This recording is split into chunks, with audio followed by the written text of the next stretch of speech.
Madi Brunetti. I would just like to give a trigger warning that I will be discussing eating disorders, self-harm, suicidal ideation, and relationship abuse and trauma. So if that's something that you can't handle today, prioritize your own mental health and tune in to the next episode of the Tenet podcast.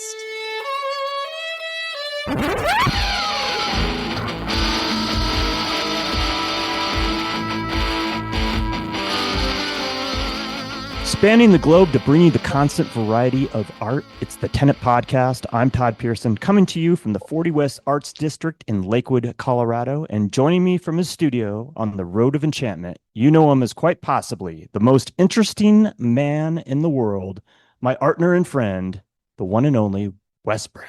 Todd, how you doing, my friend? Oh my God, it's warm out today. They said it was supposed to be 107 in Rapid City the other day, like Wednesday and I was about ready to move to Mesa where my daughter lives just to be where it was cooler. I know, it's crazy. We're like the new Phoenix here in Denver, at least. I'm kind of over hot weather. Like, I'm not a big fan. I'll take cold weather any day of the week, but hot weather, no thank you. No doubt. My garden is kind of taking a hit, so I did a lot of watering yesterday. Is that right? Yeah. Yeah. How does it look, though? Because sometimes, like tomatoes, don't they love it when it's hot? They do. So they're doing good. My squash has been kind of unhappy the last few days, but I watered significantly yesterday. And I saw a post from, I don't know why I saw this, but it came through my feed from Aurora Water. And they were showing pictures of like the South Platte, and it was like non-existent. Oh, really? Holy buckets. Yeah. It's like, good. They're saying it like usually flows, I don't know, like 260 cubic feet per second or something like that. And right now it's down to, I don't know, it was something ridiculous. It was like 20 or something. Wow. It was scary. Yeah. One of my clients is a pump company, Don's Pump Service, and they were saying wells are running dry out here. So that's not good. Well, that whole aquifer in the Midwest is, what is it called? The Ogallala? Yeah, Ogallala. Aquifer is starting to dry up, and that's going to be problematic, especially for food production and data farms centers and all that. Yeah, data centers. God, data center. Don't even get me started on data centers. No crap. No doubt. There just needs to be a ban. Put them in space, whatever. There you go. Right? On the moon. In space. On the moon. There you go. Nothing's going on the moon. Nothing. We still feel the need to go there to look at a bunch of dust, right? Right. Moon rocks. So put it on the moon. If you're listening to us, Elon Musk and Peter Thiel, go to the moon. Some regular listeners. We don't want your stuff here. Oh, that was harsh. I don't care. We just want them somewhere else. I don't want them anywhere. They just be shot up into space. There you go. Never to be seen again. That's how I feel.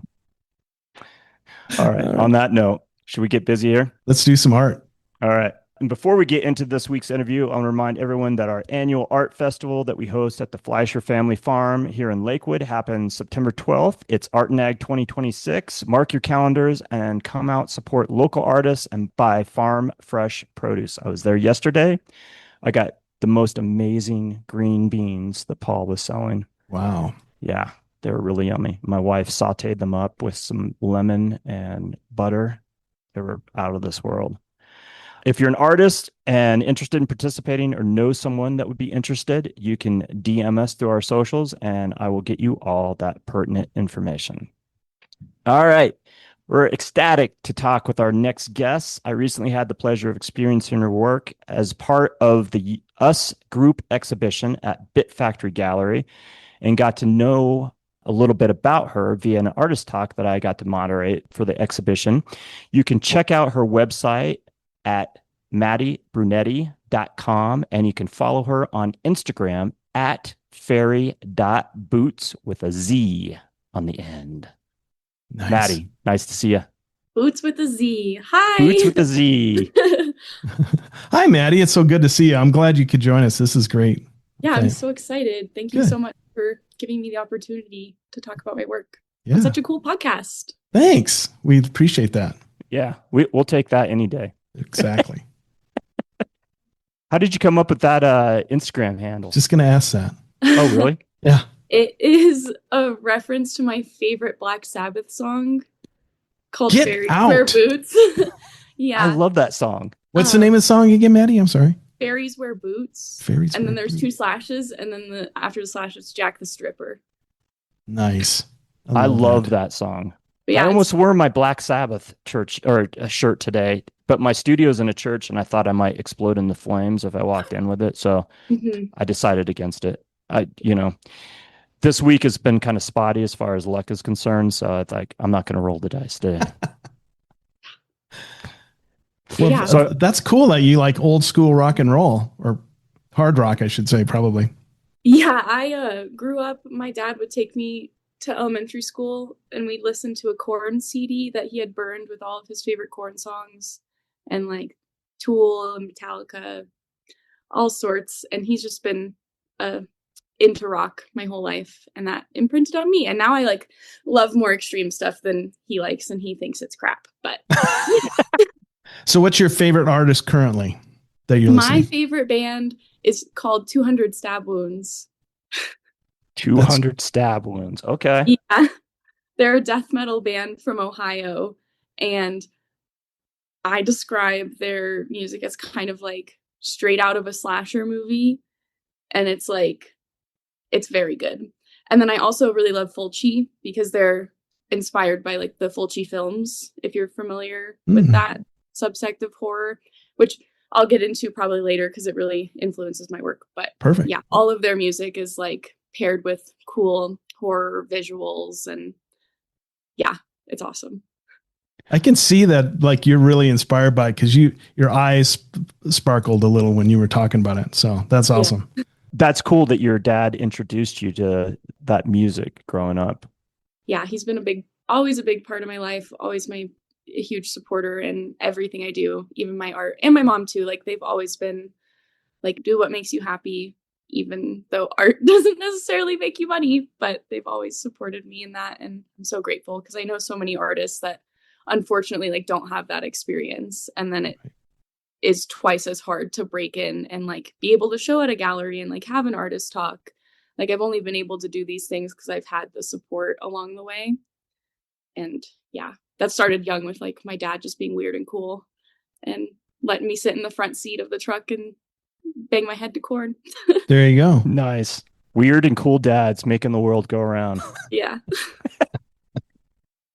I love it. And I think a lot of times dads and daughters have a special connection relationship. I know I have that with my daughter, but I think that's really wonderful that your parents are supportive. Like you said, not everybody gets that. And I think it does make a huge difference, right? When I'm always fascinated by people that are able to just pull themselves up by the bootstraps and make something happen. But it's always nice to hear that people get support from the people that are close to them, you know? Yeah. You work in a variety of mediums. I want you to take a moment and talk about what mediums you work with. Okay. I do a lot. I started as a painter and I love painting. That will forever be my favorite medium. It just feels the most like what speaks to my heart, and like I can get lost in the process. So I've been painting since I was around 13. And then I started to realize I'm like, painting is cool, but also people have been painting for like thousands of years. So like, how can I make it a little different and more unique to me? And when I was in college, I started experimenting with embroidery on paintings because I taught myself how to hand embroider because I've always been in like the alternative punk metal kind of scene, and I wanted to make my own patches, but I didn't want to like print them. I wanted to sew them. So I just figured out how to do that. And then I was like, well, I can do this so I can make art out of it.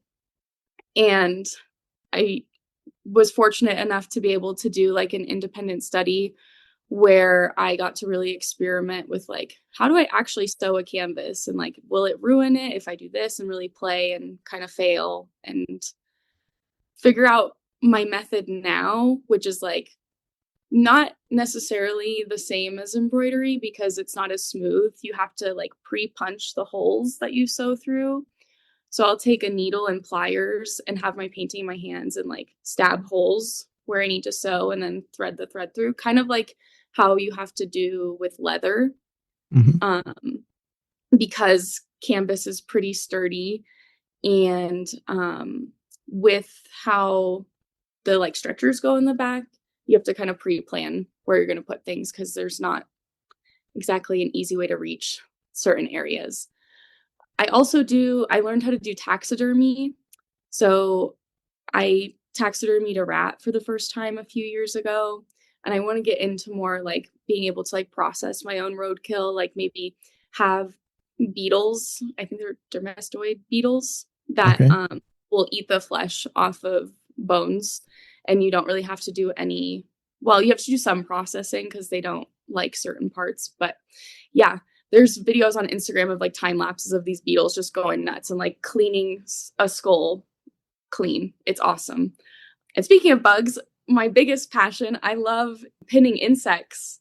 And that's something I started adding to my paintings when I had my first artist residency out of college at Art Gym. I was given a little bit of money and studio space and got to figure out how to pin bugs, which was another thing I just kind of Googled and was like, how do you do this? And it turns out it's not that hard. I love insects. I go and collect insects. I'm covered in bug tattoos, and they've just always been really special to me.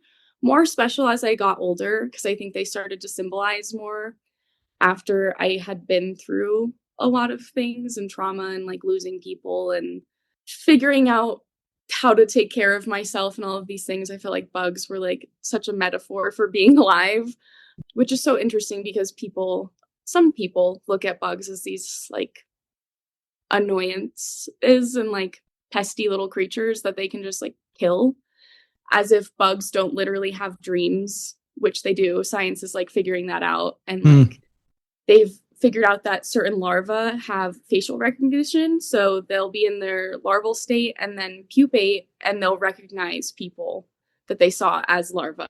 So there's a lot more to bugs than we even know.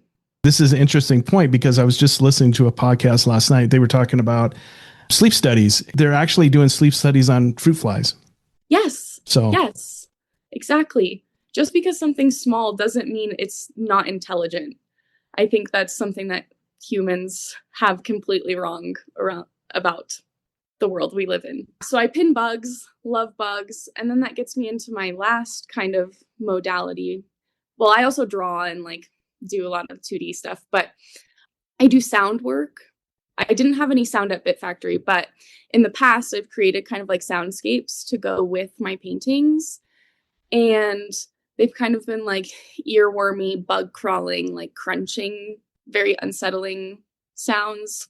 And I'll just like sample things and then go into GarageBand and put them together. Because I think a lot of my work is based on traumas that I've processed in like very sensory ways. Like certain sounds will make me kind of have I don't want to call it like a flashback, but will make me remember something, and I'll feel it viscerally like in my body.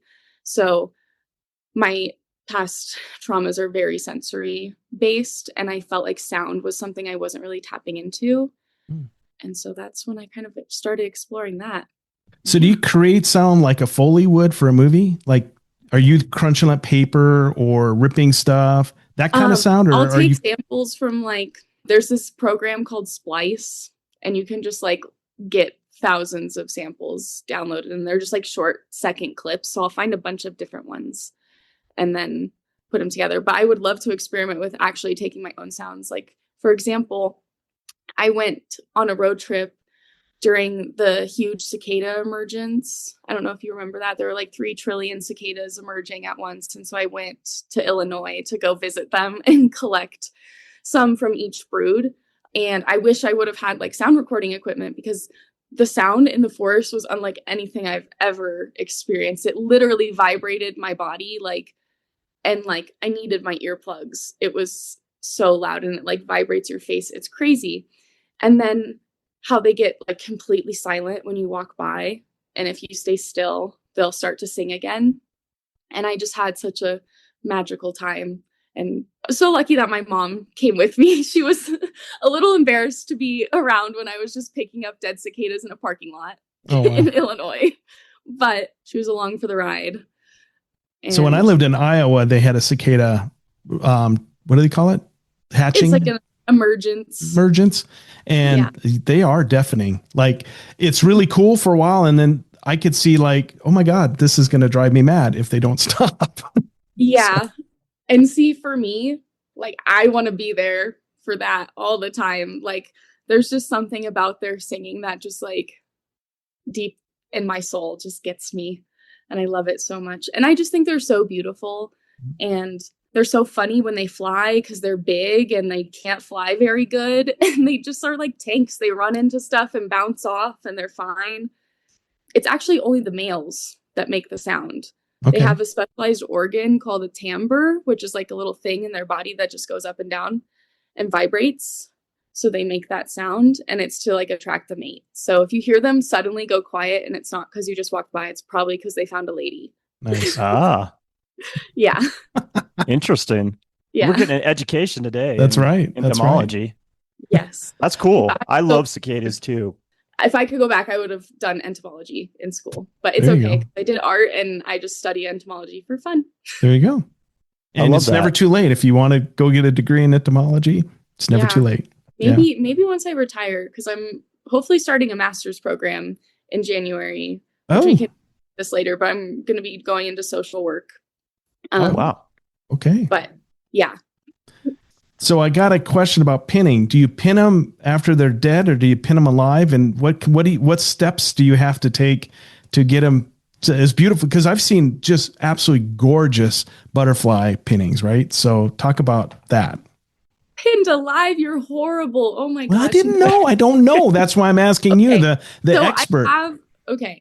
So this is a question a lot of people have, so I don't blame you for asking it.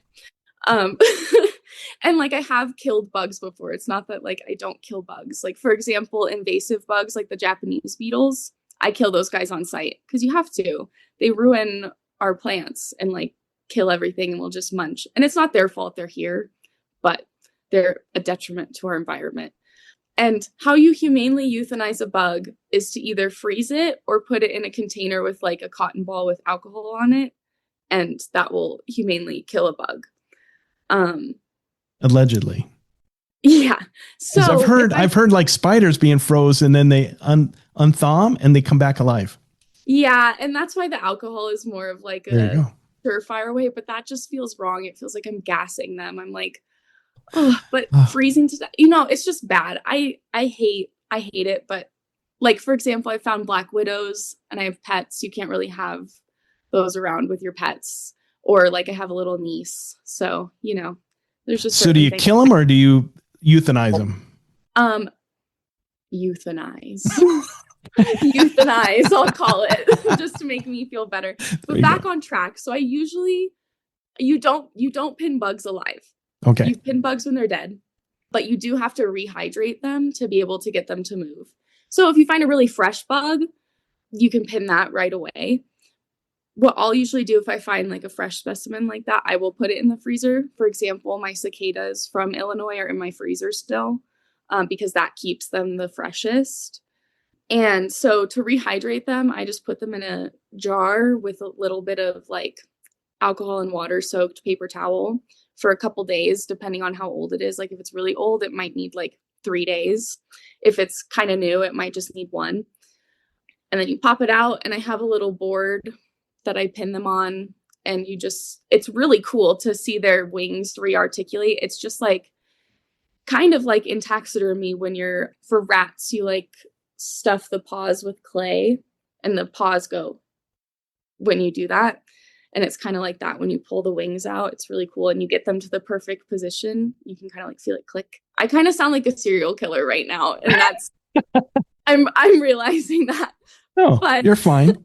I swear I'm not a freak. No. But it's really awesome. And then you put wax paper over the top of them. And you don't actually pin through the wings. You pin kind of diagonally to hold the wings in place. So you're not actually puncturing holes. The only puncturing is through the body to keep it stable for you to pin. Interesting. And then, you let them dry for a few days and then they're good to go. So now that you described it, will you continue to pin, or did you just gross yourself out and not Oh do it? yeah, I will. It's Okay. fascinating to me. It's so amazing. I love it. The nice thing about the pinning thing is it allows people like me that, I see bugs, but I don't see them in their full glory, so to speak. And so then you go to like a museum or whatever, and you see all these different species, and like, wow, I didn't know those. First of all, I didn't know those had wings, and they're beautiful, kind of thing, right? So Yeah. it's great. Yeah. And like the iridescence and the variety of colors in bugs and just like the shapes and like different body modifications they have. It's so cool. Like there's a museum of bugs here. I'll remember it later. In But Denver? no, it's kind of in Golden. Okay. Didn't Oh, know that. I remembered. The May Museum. It's famous. It's just this guy's personal bug collection. And there's more history to it than that, but it's amazing. I totally recommend going because he has bugs from all around the world. And it's Wow. like been Wow. passed down through his family after he's passed on. And yeah, it's just like he has bugs from every continent almost. That That's sounds crazy. really cool. It's Yeah. awesome. What is it called again? The May Museum. So like May, like the month. Okay. The May And there's a Museum. big beetle statue right outside. Oh, Okay. cool. It's pretty cool. Huh. I want to go check that out actually. Awesome. I love it. It's tiny, but it's so cool. I love little like weird things that that you find out about an area or people that are doing something. They've collected all these things all their life. I'm like, Right. that's amazing, right? Yeah. And just like to let people come in, and it's like not a very expensive entry fee, just enough to keep them running. And it's like out in this property. It's like kind of in the woods a little bit. It's cool. Oh, cool. I'm gonna look that up. Yeah. Have you had this fascination with bugs since you were a child, or is this a new fascination for you? It started after my grandma passed away, and she was very special to me and really understood me from a young age and was also really artsy and kooky, and like she liked to go collect rocks on the beach in her day, and like that was her idea of fun. And she had art, like drawings that she had done, and she was just like a very very cool and like wise woman. Like I always remember her telling me when we would lose something, because her house kind of had some clutter because she liked to collect things like I do. She would be like, oh, just forget about it and then we'll find it. And that's something like I've taken into my adult life when I'm like really struggling with something and like getting stuck on it. Well, just forget about it and the answer will be there later. Like freaking out about it isn't going to help us right now. So when she died, I started seeing her in miller moths, like, the little brown moths that will just kind of like be in your house at night. So anytime I would see one, I would be like, oh, that's like my grandma watching over me.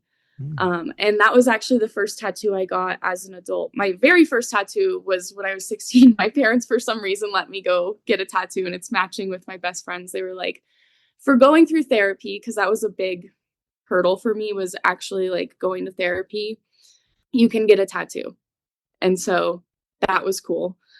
But my first big adult tattoo was on the back of my neck. I got a miller moth because she's always watching over me kind of thing, and guiding me.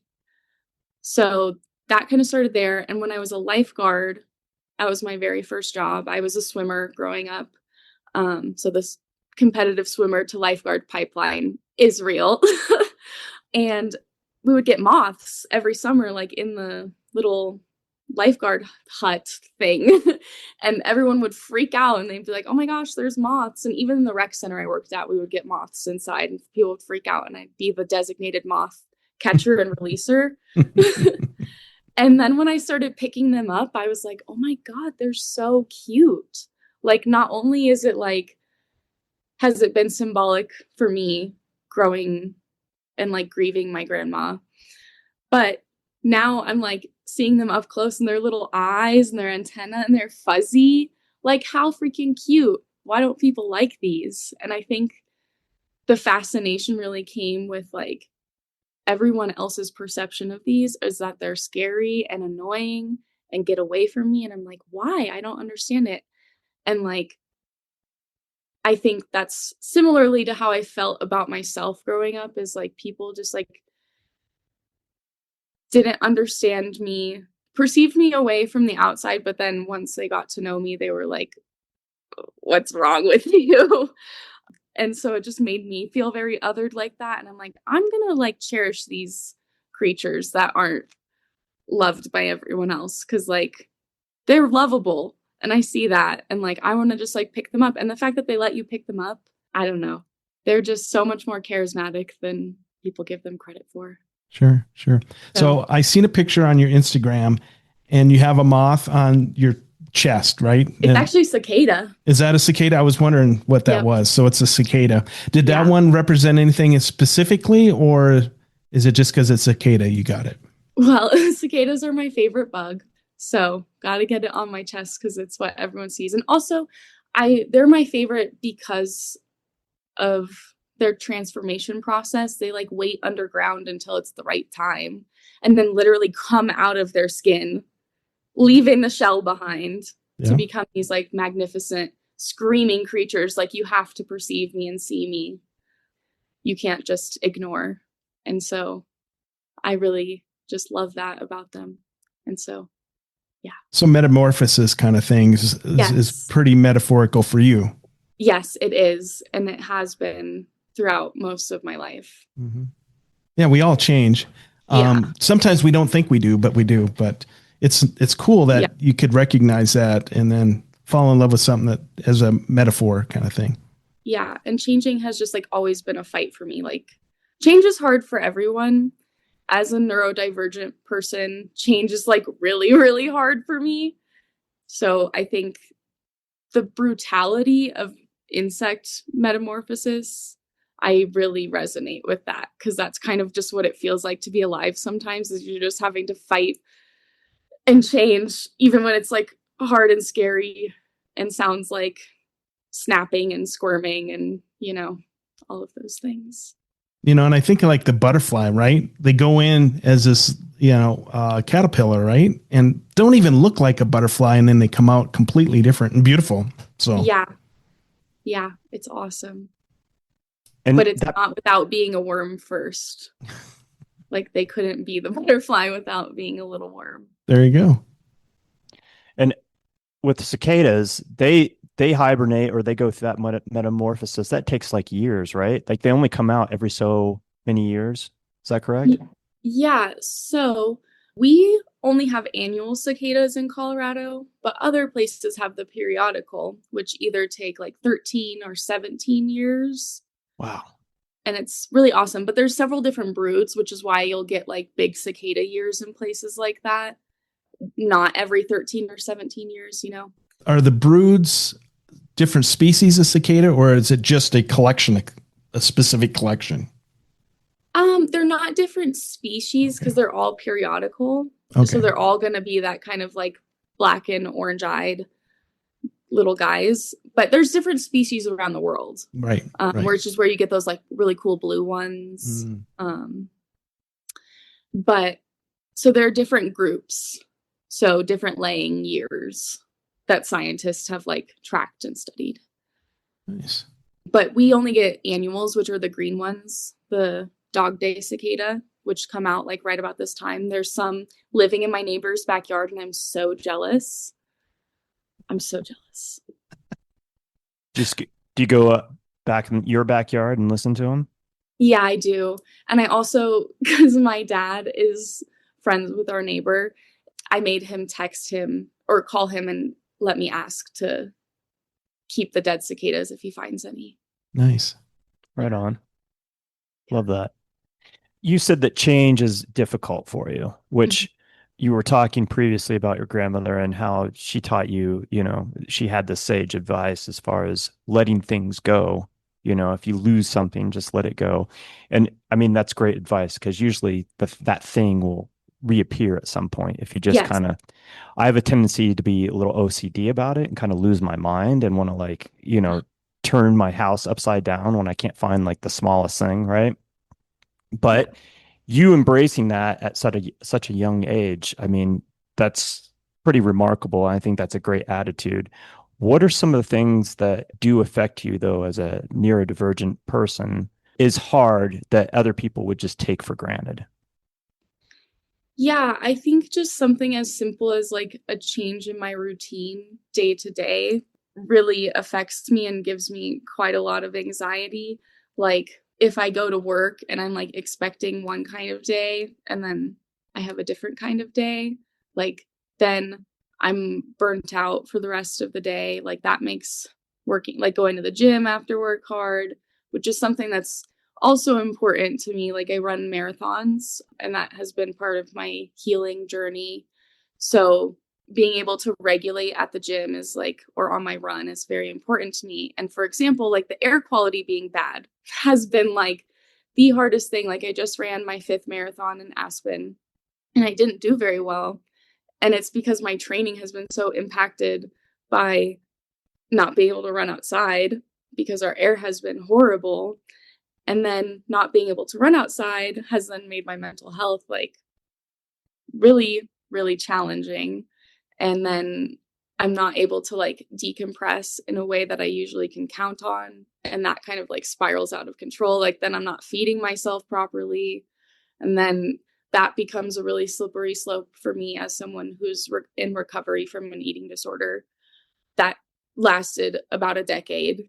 Little things like that really can spiral in my life in a way where a neurotypical person might just be like, oh, well, it's okay. It's not that big of a deal. Well, I'll just like lift weights in the gym or like do the Stairmaster. And I'm like, well, I'm perseverating on not being able to run outside. So I'm like, I can't even go to the gym. I'm not going to get a good enough workout. And like, it's just a whole lot of like worrying over things that like flexibility and like the ability to be flexible with even just your day to day. Or like, for example, if like my food didn't taste like it was supposed to, it tasted bad, even though it's like I eat the same things all the time. Because that's another part of being neurodivergent is I have the same meals that I eat and I don't really have much variety.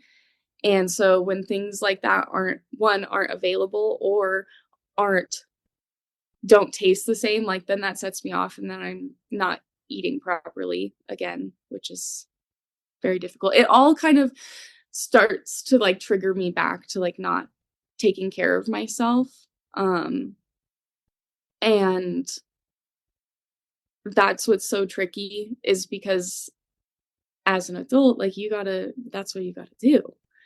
And then it's embarrassing to like ask for help for things like that. Like I'm going to turn 25 in September. I don't want to be like asking my mom to make sure I'm eating dinner, which I know she would do because she loves me. Right. But it's just like as I get older, it's hard to acknowledge my needs because they are different to other people's. And I've been told a lot through my life, not by like people I necessarily care about, but sometimes like people I love have told me I'm just being dramatic or needy and like it's not that big of a deal, suck it up, get over it.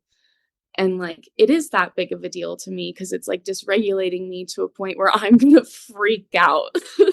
And then if I freak out, I'm going to be burnt out for a few days and like not myself and everyone's going to be annoyed with me for being like grumpy and so it's challenging as I get older to have different needs and not feel like I'm being too much. So then figuring out how do I do that for myself, which is having consistency. Like consistency is very important to me. And it can be hard to like maintain relationships because consistency matters so much. And because I am so rigid in my routines, that like making time for friends and stuff spontaneously is challenging. But that's another part of life that's really important and is easy to like, I don't know, try to neglect as a very introverted person. And like, I love my friends so much, but it's really challenging to make time for them. When I do, I'm like, oh my gosh, I'm so glad I did this, but it's exhausting. Like thinking about how I'm going to have to change things so that I can see my friends or like see my partner. Those little things take up a lot of energy, or some people call them like spoons. Like it takes a lot of this energy to do that, where it wouldn't necessarily do that for a neurotypical person, because I simply can't go with the flow. Right. Right. Is So what it feels like sometimes. sure. So it's not only like emotionally exhausting for you, but it sounds like it's actually physically exhausting for you too when you have these freak out sessions or meltdowns or whatever you want to call them. Yes. A meltdown is, yeah, you're right, the proper term. I'm still coming to terms with it, because like calling it a meltdown like has a connotation, Sure. know. And that was my term, not yours. So well, no, and you're right for using it. I work with autistic kids, and like it's called a meltdown. That's what it is. But like I personally am just like, oh, I don't want to call it that, because like that feels like it wasn't that bad, but it is that bad, because you're right. It does like physically exhaust me, and that shows up in like oversleeping, and then I'm running late for work, and then I have an exhausting day at work, and I'm like, ugh, I go to the gym, I have the worst workout ever, and then I just want to go home and sleep, and then there we go again, not eating food that's like going to sustain me, just something that I can like throw in my mouth quick and go to bed. So, what kind of coping skills do you do to overcome that? yeah, I have started having a calendar and being more firm with my boundaries. I'm working on that. I'm currently doing like a mental health apprenticeship at my work. And so I'm learning how to like really put myself first in ways that I didn't really understand before. So I'm really grateful this is happening right now, because I need it. But I'm having a calendar, I'm journaling, and I'm going back to therapy. um and so, because for a little bit there, it was like, oh my gosh, I'm doing so good, I don't like need this right now, which is great to feel. But now I'm having some transition in my life with going back to school and like these new responsibilities at my job. So I just am going to need that extra support. So I guess a big coping skill is just being honest with myself and really being like, how are you feeling? And not being embarrassed for having to like address those needs. And it's like, who cares if people have feelings about that? I just need to like make sure I'm good, because I have a lot of things I want to do, and I can only do those things if I'm regulated and taking care of myself. Yeah. Which is, it's really hard, and I'm not good at it sometimes. I think that's with most people. Yeah, and that's Yeah. for everyone. But yeah, it's freaking hard. And there's a lot of days where I'm like, I should just go back to how it used to be when I was dealing with a lot of mental illness, and which is where a lot of my work kind of comes from. And I'm just like, no, you have all of this. You can't let that go. Like, it's worth fighting for. It's going to be hard. Yeah. But that's where going back to therapy is like, I got to do that, because I need someone to help navigate.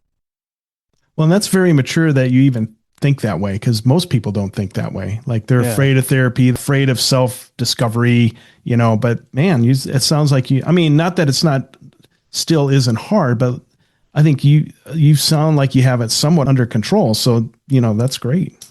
Yeah. Yeah. Every day is different. And that goes for literally everyone. Yeah. And I think that's where my work has really saved me in a lot of ways. And I think a lot of artists feel this way. And it's like, it's really allowed me to like deconstruct my trauma and like have a place to put it that's not in my head, or in my body. And like, I can just like put it away for a little bit. But then also, while I'm making the piece, I'm really reflecting on those things that happened and processing that. Even if it's not conscious, just like physically painting the subject matter and like thinking about it and like putting myself back in that time. And again, like I said, literally having a place to put it and like getting to put it away is really life-saving. And then being given opportunities to talk about it like this, or an artist talk, it forces me to be really honest. And it's really hard. Like I said, I was very nervous for this, and it's just because I know how it feels to talk about my work, and it's hard, and I feel like I'm going to cry the whole time. And, I just work myself up, but once I get going, it's okay. Good. Well, that's all right. I've been known to cry on the podcast, so you're in good company if you do. This is a safe space here. There's been some crying on the podcast, so feel free. It's pretty hard. Yeah. But that, again, I think that's where that comes from. It's just like really I have to grapple with it to be able to make the work I make, which is, I think, why I'm making it right now. Like, I don't always expect my work to be about like my personal mental health and like personal experiences and such. I mean, it could be, but I don't know where it's going to go. It's already changed so much. For right now, it's what I need to be making because it's serving my soul the most. Absolutely. Yeah. Like you said before, that's with a lot of artists, they feel compelled or they need to work a certain way or do certain work because it helps them process, it helps them, get through whatever they're experiencing in life at that time. And I think that's valid. And what a great outlet that we have when we're able to create something that helps with that process, right? Yeah. Yeah. It's what art has always been for me since I was young. So I know what will stay constant about my like art practice is that it will fulfill me in that way. So. And perception is weird, right? Because people have their perceptions of what a person is or what they're like. And a lot of times they have no idea what's going on in their head or behind the scenes, right? Like I could tell when we did the artist talk that initially you were nervous, but I mean, it was like as soon as you started talking, I was just like, wow, she's amazing. Like, the things you were talking about, you're so well spoken. And then, putting it together with the pieces that I'd seen in that particular show at Bit Factory, I was like, this is spectacular. But the struggle is real, right? Like, these are the things that we don't know about or other people don't understand because they don't experience it the way that you experience it. And so it's difficult. And like you said, you get embarrassed at times, but really, as you've gotten older, you've decided that it's nothing to be embarrassed about. It's just you got to figure out how it works for you in your world. And then and communicate that, right, to other people. So they do have at least some kind of idea of what you're going through, even though they can't fully imagine what that's like. Yeah. And I think perception is such a huge part of my work and like why everything is so like pink and like kind of inviting. But then on closer look, it's like, oh no, that's kind of gnarly. Because that's how I've felt kind of my whole life is like people perceive me in a certain way and then they get close and like see who I really am and they're like, oh my gosh, that's a lot.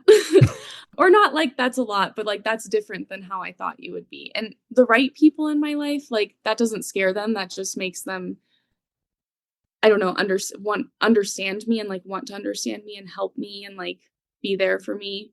And, and that's feels really nice to be seen and like not told you're too much. And the wrong people, they just aren't in my life and that's okay. That's right. And I think getting out of people pleasing has been really hard, but rewarding because I care less and less about people that don't like me. And I think that's something that's always hard. Like no one wants to be disliked, but it's just you're not everyone's cup of tea and that's okay. And that's the same way I feel about my work. Like I'm never going to like change my work for anyone. If someone doesn't like it, that's fine, but I'm not going to like tone down my me to please anybody, especially like in my art. So now I'm trying to take that into like who I am. And that artist talk is such an example of like how a change can be really hard because I was doing my first little bit of extra work on a non-work day because we have Fridays off through the summer, and I was running late because it went longer than I expected. My whole plan for my afternoon was like shot. I didn't really feed myself that well that day. And then I like showed up late to this artist talk at a place where I was like, oh my gosh, I'm so excited to show here. Because I actually used to work in the building with a small business as a college student in the summer. So I'd always seen the gallery and I'm like, oh my gosh, I want to show there someday. I want to show there someday. And then it was finally happening. And then I'm like late to the artist talk. It was so scary, but thankfully Christopher gave me a chair to sit in, and that like totally helped everything. I'm so grateful to him for being like, just sit down. It's fine. You're not late. Like, no one's mad at you. And like, so grateful that like I wasn't embarrassed to like bring my plushie into the building because like I needed that to be able to get me through, just like I need it right now. And that's fine because the result is me being able to like share what I have to share and like connect with people. And that's why I push myself to do these things, because I could easily say, no, thanks. I don't want to open up about it and keep everything a secret. But in talking about it, I realized like how many people have either had the same experience or know someone that's had the experience and like have been touched by the similar things in their lives. And like, then we can connect on a deeper level than just my work, or they see my work in a different way and they're like, well, now it really hits me because I totally understand what you mean. And like, I lived that too. And that was shocking to me when I did my first artist talk, that people were like, yeah, same. And that was such a beautiful feeling. Sad because I'm like, oh, I know how that feels, but like beautiful in the way where like I don't feel alone, they don't feel alone. Like we're able to kind of heal in the fact that like we're not alone in having gone through these things. There's no shame. It's okay to like feel this way. Mm-hmm. So absolutely. yeah. That connection is important, right? Like, Mm-hmm. and however it shakes out as far as whatever it is people are dealing with, like having that connection with the artist. And then, like you said, it takes on a whole different meaning because they're like, oh, now I see this a little bit differently. And they want to know more about you at that point too, you know? Yeah. I'm going to pull up a piece. I want you, if you would, talk with us a little bit about it. This is off Maddie's website in the painting section. Oh, I wonder which one it's gonna be. This is called Ooh, Spilling Out, It Rips Through Me. And it's an ooh, that's an amazing old piece. one. That's an old one. Oh my gosh. So this is a piece that I did in that independent study I was talking about a little bit ago. So one of my, I think this was the third one I did. So it's a little more, I figured out the process more. This is when I first started poking the holes first. And this independent study in particular, my professor kind of challenged me and was like, does using images of other people's bodies like really serve your message, or does it only like perpetuate things like you kind of latched onto in your struggle with an eating disorder? And that was a really good piece of wisdom. And I don't think he like said it in that way. That was kind of a blunt way for me to put it, but that's how I took it. And it was like, why use other people's bodies? And like using my own, he was like, I'm not suggesting you're using your own body because that would be like needlessly triggering. But that's what I ended up doing.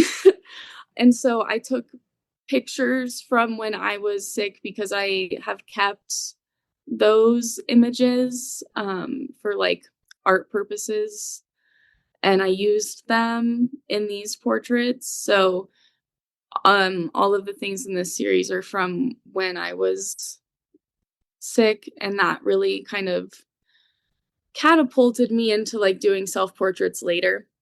But this piece in particular and its title kind of comes from it feeling like your soul is kind of spilling out of you, and like there's this wound that's just like leaking your like life force, because that's kind of what it felt like at certain points in my struggle with an eating disorder, is that like I was not a person anymore. And I was like almost like on autopilot and like totally depersonalized. And like I struggled with this in college due to like an abusive relationship I was in. And it was like, and this is kind of the time period I made it like after we had kind of broken up. And it was like a really brutal breakup. Like he stalked me. I thought I was going to have to get a restraining order. So I was just going through a lot, and it kind of felt like I did not know who I was, and that because I was so focused on this other person, I was just letting myself like slip away. And that's kind of what this is about. And that's why there's like a death's head moth on the shoulder. Those are the ones from Silence of the Lambs. Right. And I love that movie. My dad used to always try to scare me by being like, it puts the lotions in the basket. And like would try and scare me like that when I was a kid. And then I watched the movie and it was just like, oh my gosh, this movie is amazing. And that's another place where I was like, I love bugs. These are so cool. And so, but this moth has always, oh, this is kind of like a moth that's about death. But I think it's like not death in like a scary way. It's almost like kind of like a reaper in a sense, because it has this like looming presence, but also this beauty about it. I think the strings coming out are just kind of like, again, that just like, I feel like I'm slipping away kind of thing. Like unraveling. Yes. It's an amazing piece. Yeah. And Thank I you. definitely wanted to talk about it because I had a feeling that it had something to do with the period that you were talking about with your eating disorder, and obviously not knowing the situation or facts behind it. But yeah, it's a stunning piece and so powerful, just Thank you. powerful. I mean, even not even knowing the story behind it, I think it stands on its own, right? The viewer can look at it and feel something, whatever it is for them. Yeah. I think I talked about this during the artist talk about how I used to make really emo art. And this was like in at the tail end of that. Well, not that my art's not like emo now, but emo in a like stereotypical sense, which like looking at this, like it's I love that you think it's a great piece, but like seeing the like look over the shoulder, I'm like, oh no, this is like clearly about mental illness. But that's like what it's about. So, it's fun to look at my old art and Yeah. now what I make and how different it is.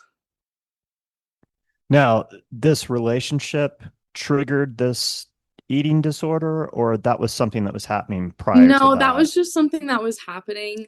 It definitely made me spiral a little bit. It didn't need to be that way. And it was just horrible.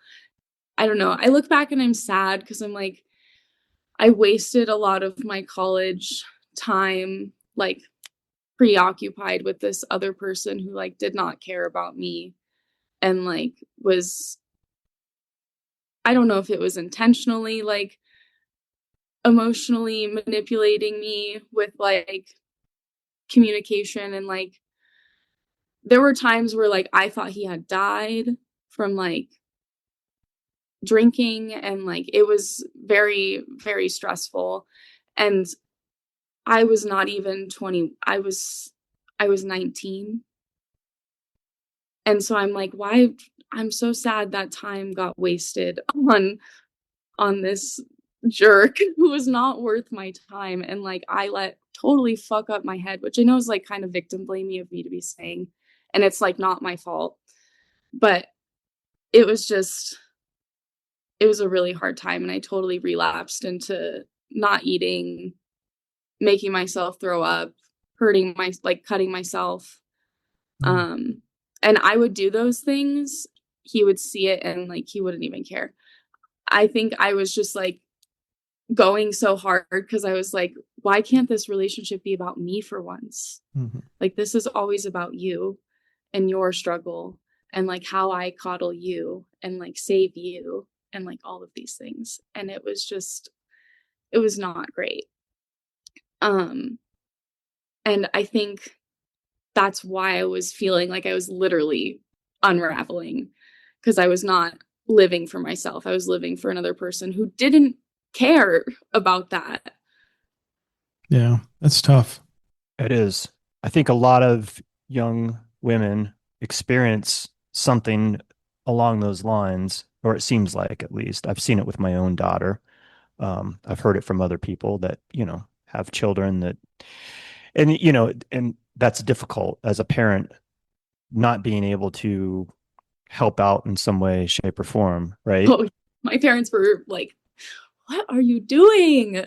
Oh my gosh." But they weren't trying to actively force me out of the relationship because they knew they couldn't. Right. Right. That would be my case. Exactly. Exactly.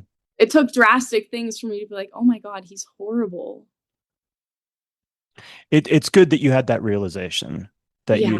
you shouldn't regret that. I mean, obviously it was a difficult time, but you learned something from it and you're better for it, despite the fact that you had to go through it, right? And now I make art about it, which is like, it wasn't, I don't love that happened to me, but I'm alive and like, I get to talk about it, and hopefully like it doesn't resonate with someone that's like already been through something extremely traumatic, but with someone that's like can see those things in their partner or in their life happening as like warning signs, so they don't go down similar paths and like have really horrible things happen to you. Because often like during my bad mental health, I like put myself in bad situations because I did not care about myself and like didn't care if I died, or like bad things happened to me because I just didn't want to be alive. So I was like kind of passively suicidal for a lot of my, until I was kind of like 21, 22-ish.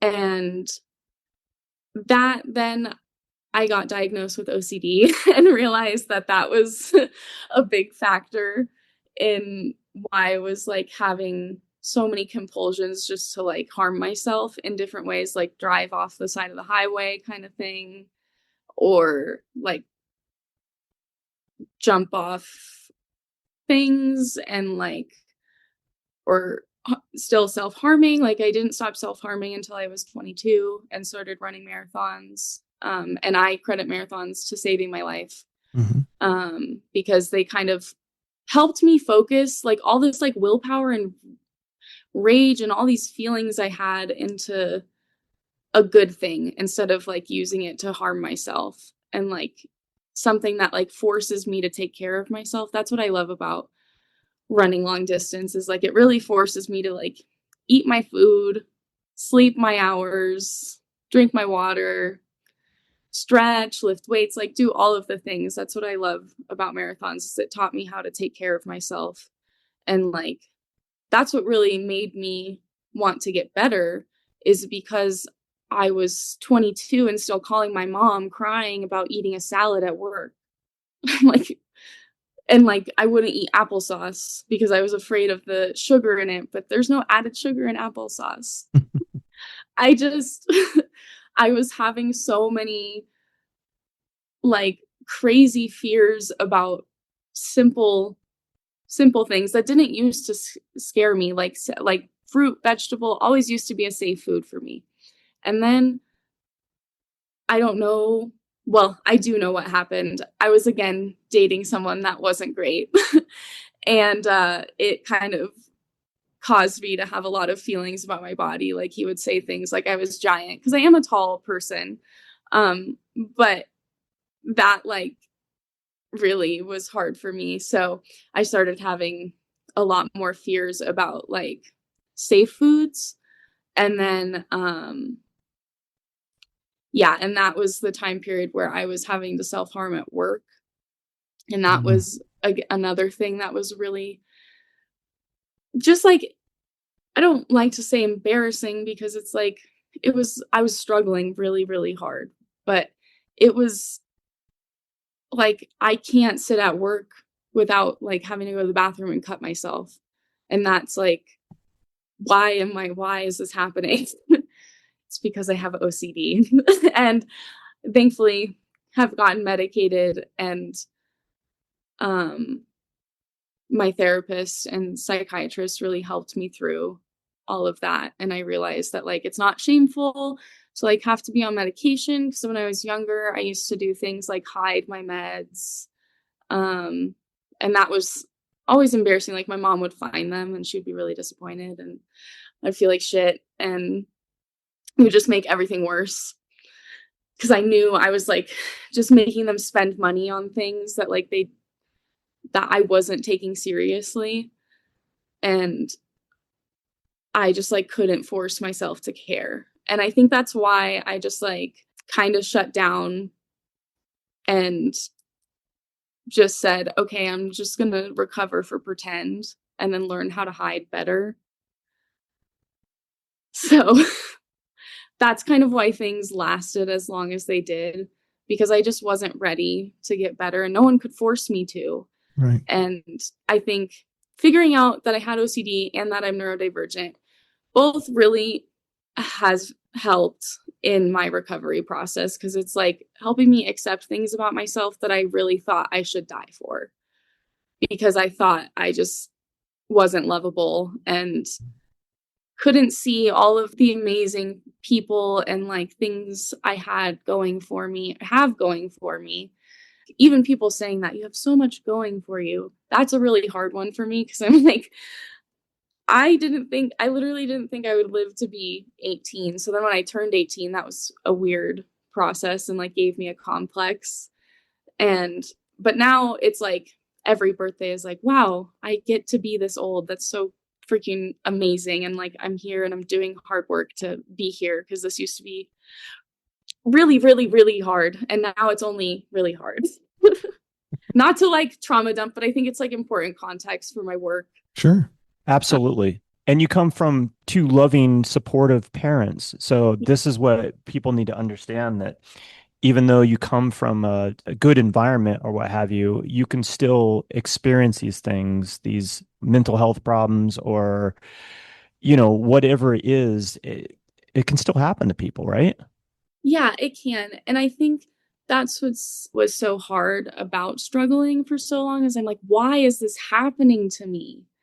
Why am I doing this? Like, I have no reason to be this way. But then it's like there were all these other things, and like my mental health wasn't being addressed properly because we thought it was this, because I wasn't really being honest with what was going on, because I was scared. I don't know. I was like scared of being institutionalized. I was like, I don't want to be different in a different way already. Not that there's anything wrong with having to go to the hospital. And like, I probably could have benefited from that, but I was just so deeply afraid of being like othered in another way that I'm like, I have to hide, and I just like have to be this other person. And that's contributed to a lot of burnout through those years, which is why I continued to struggle for so long, because it's like I'm constantly burnt out. I don't feel like taking care of myself. It's easy to live this way for me now, because I have for the last 5 years. So just keep going and I'll die eventually. So hopefully soon. That's bad to say, but yeah. That's how I felt. It's tough. Yeah. And it just like, and then I felt just again guilty, because I'm like, everyone's saying I have all these things, like I can't force myself to give a fuck. And it's like, so I feel stuck and like a passenger in my own life. Like my eating disorder and like OCD and autism were teaming up to like, I don't know, self-destruct. It was horrible. And I think it's important to like note the like start of my eating issues were because I was a competitive gymnast from 6 to 12. And everyone kind of knows the history of gymnastics and like body issues and like all of those things. Like coaches used to tell me they could see my lunch in my belly. And like my mom was just trying to like be a good mom, and she would be like, oh, you're pooching out a little, because I was just like relaxing, but I was a very fit child. I could climb a rope several times, like do 50 push-ups, pull-ups, those kinds of things. Not to throw my mom under the bus. She's the best mom ever. And she was just repeating what she was hearing in the gym because she just wanted me to succeed. Because she thought I just wanted to, like, I did want to go to the Olympics. I thought, like, that would be so cool. Like, I was never going to go to the Olympics. I'm too tall and too afraid. Like, I could never do crazy things, but I really wanted to. And so she was just trying to get me to my goal and be a supportive mom. But that really did a number on my self-image, because it kind of makes you constantly aware of your body. And when you have OCD, that makes you obsessive about your body, and like you're constantly thinking about it and like feeling how your stomach is like touching clothes, or like how your chin is kind of like sticking out, or like, just like constantly surveilling your own body and like policing how you look. And like I just like would constantly be looking in the mirror and like criticizing and like developing body dysmorphia at a very young age, because things were being said to me in an effort to be like, they could have just said tighten your core, because they were just trying to get me to sit up straight. But it was just said in a way that was just like, it just gave me a complex about my body. And then I watched this movie. They like showed us this movie called Perfect Body. And it was about a gymnast with an eating disorder, and she like learns from another girl how to have an eating disorder. So I took that as instructions on how to do it and not go too far to like end up like her. So they think they were helping you by showing, or helping the group by showing like, be careful of this, but then you're internalizing and like, oh, this is what they want me to do to go to this point so I can stay, in that competitive framework. Because there's and like being a taller girl, like I was always called Maddie Long Legs, and like I was taller than the other girls. And how tall are you? I'm 5'9". Okay. So like not huge, but I'm taller. And I think like because my legs are long, people always perceive me as really tall when I'm standing up. So I already felt kind of weird and like jealous of other girls that were smaller than me.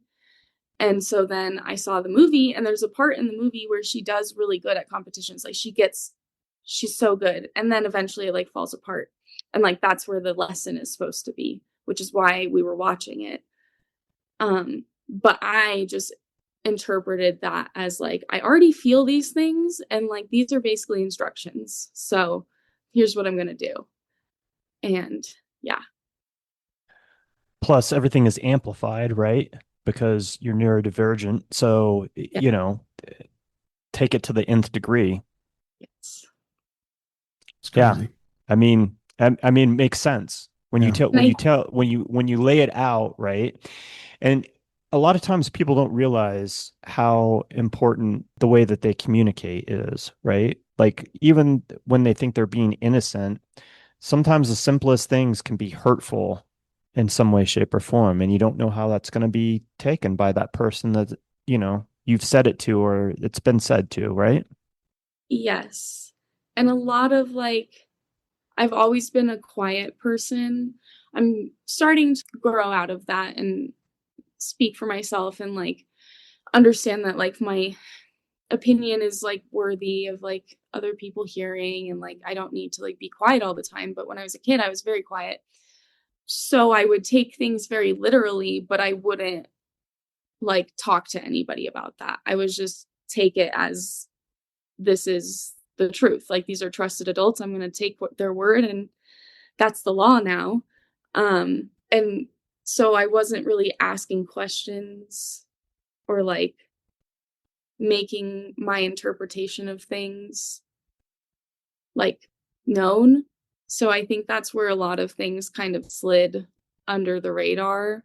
And like I learned how to mask from a very young age and like present as like very normal. And being quiet was a big part of that because I just kept everything in. I was like, if I open my mouth, like things will just go wrong. So I'm just not going to do that. So So everything was just internalized all the time. yes. Yeah. And that's why my art kind of feels like I'm just like puking everywhere. I'm going to bring up another piece, and I'm going to guess that this is from the same period. This one is called Interlude, the Second Eternity. Now, this is you? Yeah, this is a self-portrait. Okay, this is actually from my residency at Art Gym, and I did a series of self-portraits, and it's supposed to kind of be about the process of eating disorder recovery and realizing that you really miss those parts of your life. Because I did this residency and I was starting to finally like try to come out of it, but it was still really hard and I was still doing things that I wasn't really supposed to be doing. This was the time when I was like calling my mom and like crying about eating at work and things like that.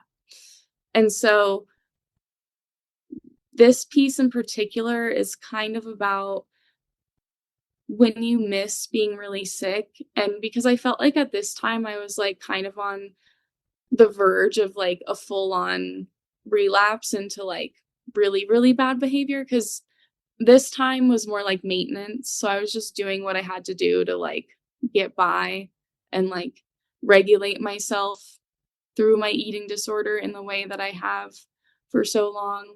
And so I was just kind of like constantly thinking about when I was my worst. And I'm like, well, I could just go back to that.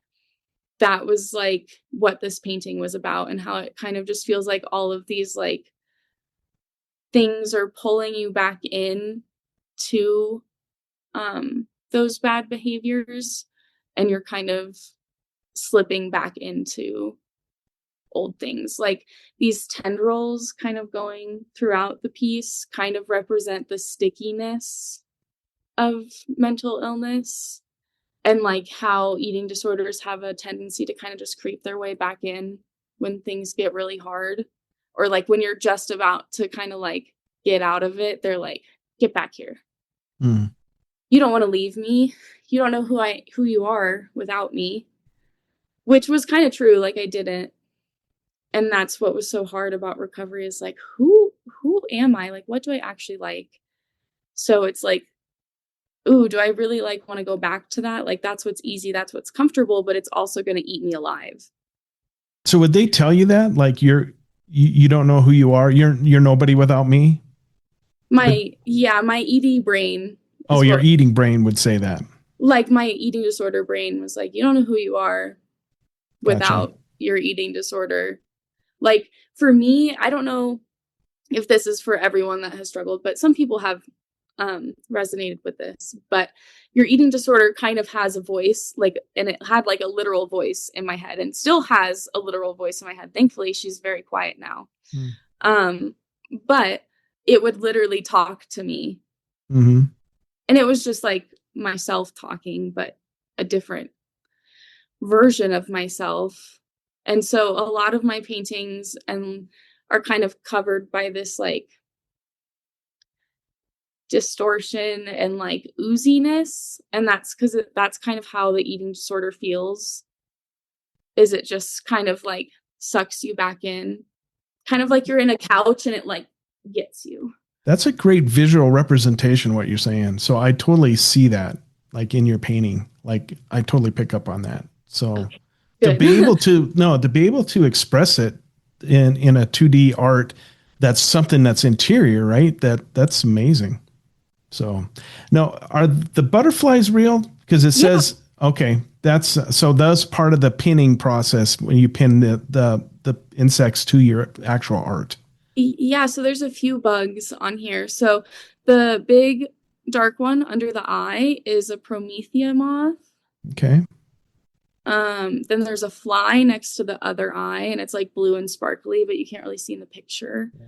And then there is a 5-spotted hawk moth on the strap, which actually my brother found that for me on our driveway. And he's terrified of bugs, but he knows like I love bugs. So he Right. was brave and collected it for me. So yeah, that was an exciting specimen to include. But yeah. That's so cool. And then on the Yes. shoulder, there's a couple bugs. Yeah. Yes, let me see. Yes, those are miller moths. Oh, that's a Okay. miller moth and a wasp. Okay. Yeah, I see that. So the type of bug I picked doesn't always symbolize. It's more the feeling of having bugs crawling all over you. They're kind of mysterious and alluring. And you know, in like horror movies, when like ghost voices whisper and it's like kind of demonic and things like that, that's kind of how it feels. Is it's like kind of trying to seduce you, but it's also taking over you while you're like, I don't know, trying to make the decision. Am I going to be sick? Am I going to recover? What am I going to do? And it's like, yeah, the longer you wait, the more it kind of sinks its hooks. Right. Into you. Now, the thread part is all those thread or some of them painted thread? Because I'm assuming you have thread in here, right? Yeah, there are thread, and you can kind of see if you go to the eye with the fly, that's a thread coming off the hair. Right. They're like the really skinny ones. Yeah. Okay. Yeah. So I wanted the thread to be kind of subtle in this one because it was the last painting in the series. So they were kind of hung in like a corner, and this was the last one because I think it does represent that like last stop before you either jump off into the deep end or get better. Right. So the little threads kind of represent that like kind of pulling you back. Right. So then my other question is, because you're including insects on the canvas, how do you present the canvas? Is there glass over it, or are they it's just on the canvas and everybody could touch it if they wanted to?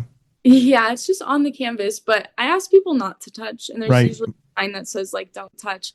But the thing about this painting, it was shown, and unfortunately that moth my brother got me was completely destroyed when I got it back, which was unfortunate. But they put the painting really low to the ground, so that wasn't the best choice. And I didn't really get a say over the hanging or anything like that. So sure. And it's 36 by 48. So I mean, it's a big piece. So it is. Yeah. Are most of your pieces that big? Your paintings? Yeah, they're usually around that size or larger. Okay. But I have been going smaller lately, which has been fun. It's kind of like what I would describe as little vignettes in my work, whereas the bigger pieces are more of like a whole scene. Right. In the story. Well, this is a beautiful piece. I mean, it's well done. Thank you. Yeah. Yeah. It's powerful. It's funny about this one because when I show it, people don't initially realize that they're self-portraits, but then like they'll see me and they're like, wait, is that you? Like, yeah, it's me. But that's what's kind of fun about my work. I like to hide a little bit and then have people seek me out. Sure. Yeah. I love how you painted your eyes. Thank you. They're so expressive. And then, of course, the catch lights, which as a photographer, I'm always looking at as far as like where the light source is coming from. It's a stunning piece, Maddie. Thank you. I'm going to pull up another one. And as I'm doing this is a love letter. Yes. Before we talk about this piece, I have read where you both described dealing with your eating disorder as a sweet poison or a bitter euphoria. Talk just a little bit about that for people, because people that haven't experienced an eating disorder, I don't think that they can really wrap their head. You kind of touched on it a little bit, but yeah. So an eating disorder, a lot of people don't think about it as an addiction, but it functions very similar to an addiction to a substance. wherein you are fully aware. Well, sometime like early in my eating disorder, I was not aware of the harm, but later I was like fully aware of what could happen to me.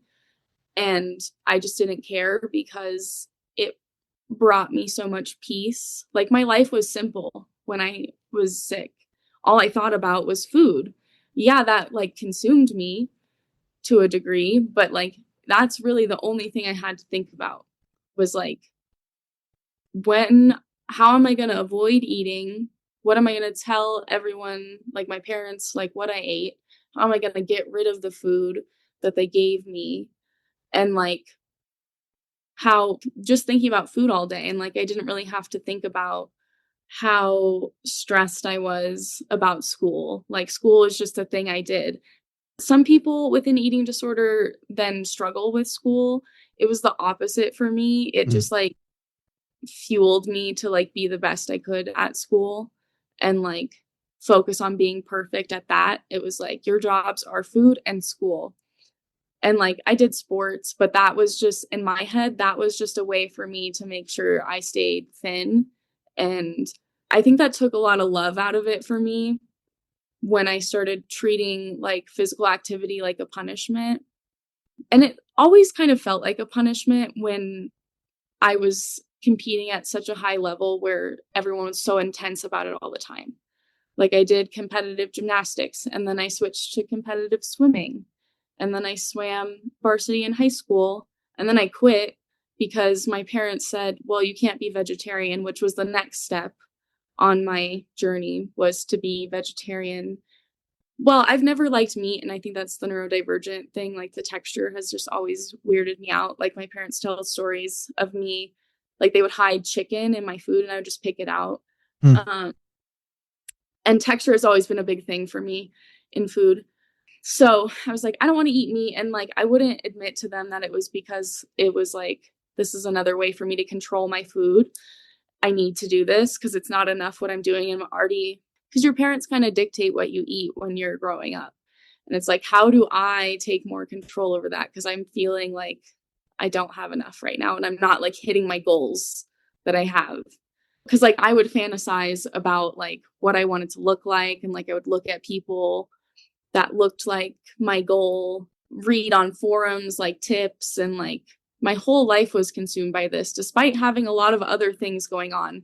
I just twisted those things in a way to help my eating disorder, because in my brain I was like, if I can't be good at school, then my parents are going to know that something's wrong with my mental health. Like I have to keep doing good at this and like make sure everything seems okay, because I can't let them take this from me.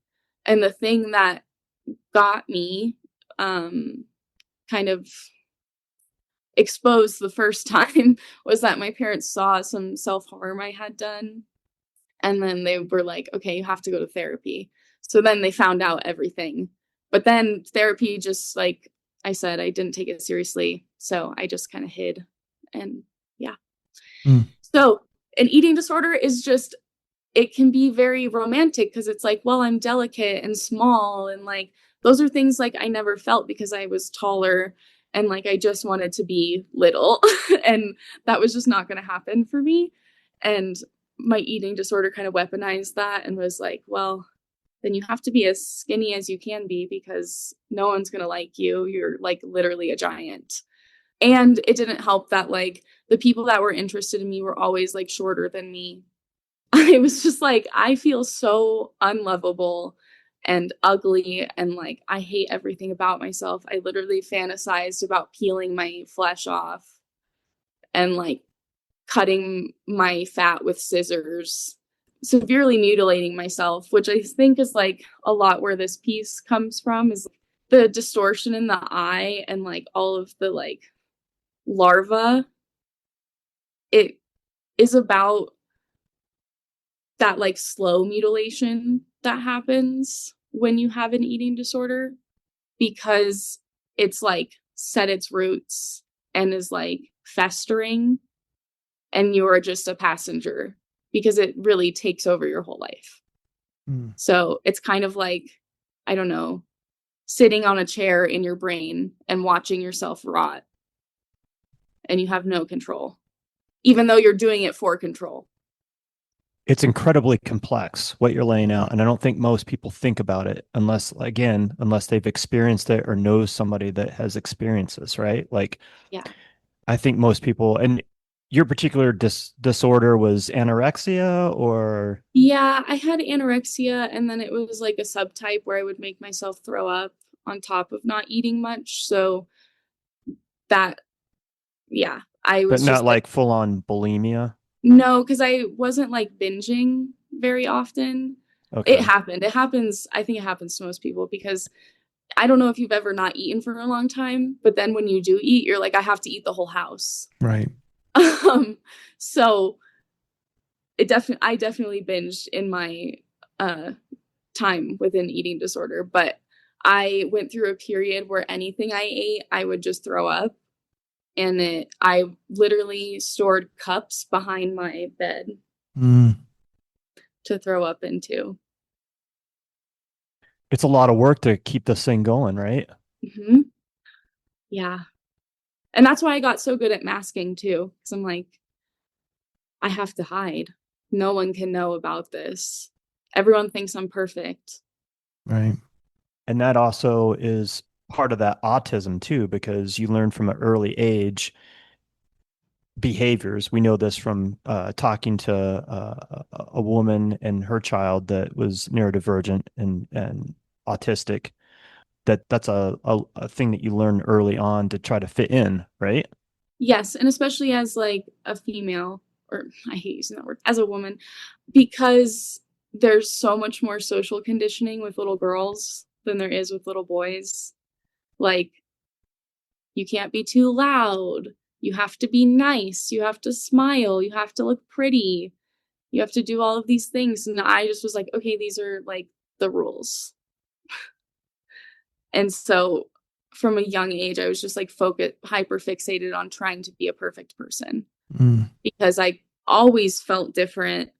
I think a lot of people grow up feeling that way, not just autistic people, but it Yeah. was just amplified because later in my life when I finally was like, okay, or like when little times would slip out where I'd be like kind of weird. Like my dad tells the story of me yapping all the way to the mountains, asking a million questions because I was just like letting myself run free.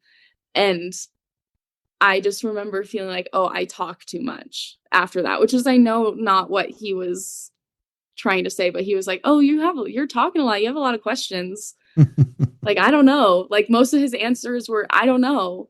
And like, now that I work with kids, I understand that, and especially kids with autism, because they'll ask me a million questions in a day, and I'm like, oh my gosh, I don't know. I don't know.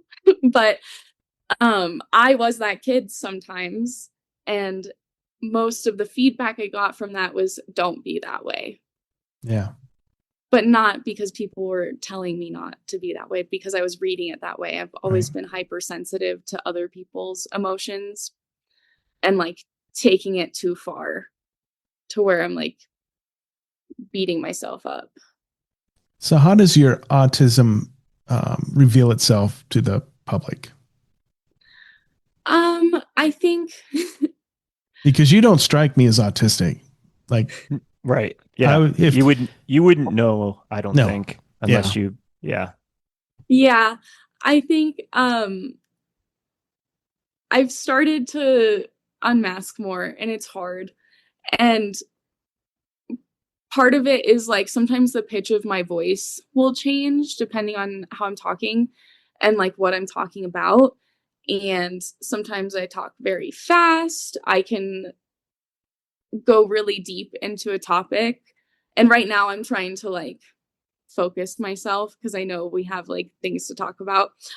I also use things like fidgets, and I am a very like movement person. So for example, when I'm at work, I run around the hallways, and I also am just like very unsure of what to do in social settings. Like sometimes I'll ask questions and I'm like, oh, you shouldn't have asked that question. People are kind of like, what are you talking about?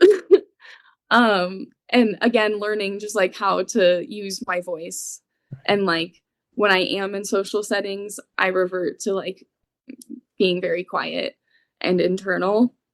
And that's what I've gotten from people is like, oh, you're really quiet. People that know me, I'm not quiet. I never shut up. But it also manifests in like, I hate going to the grocery store. I have to wear my headphones.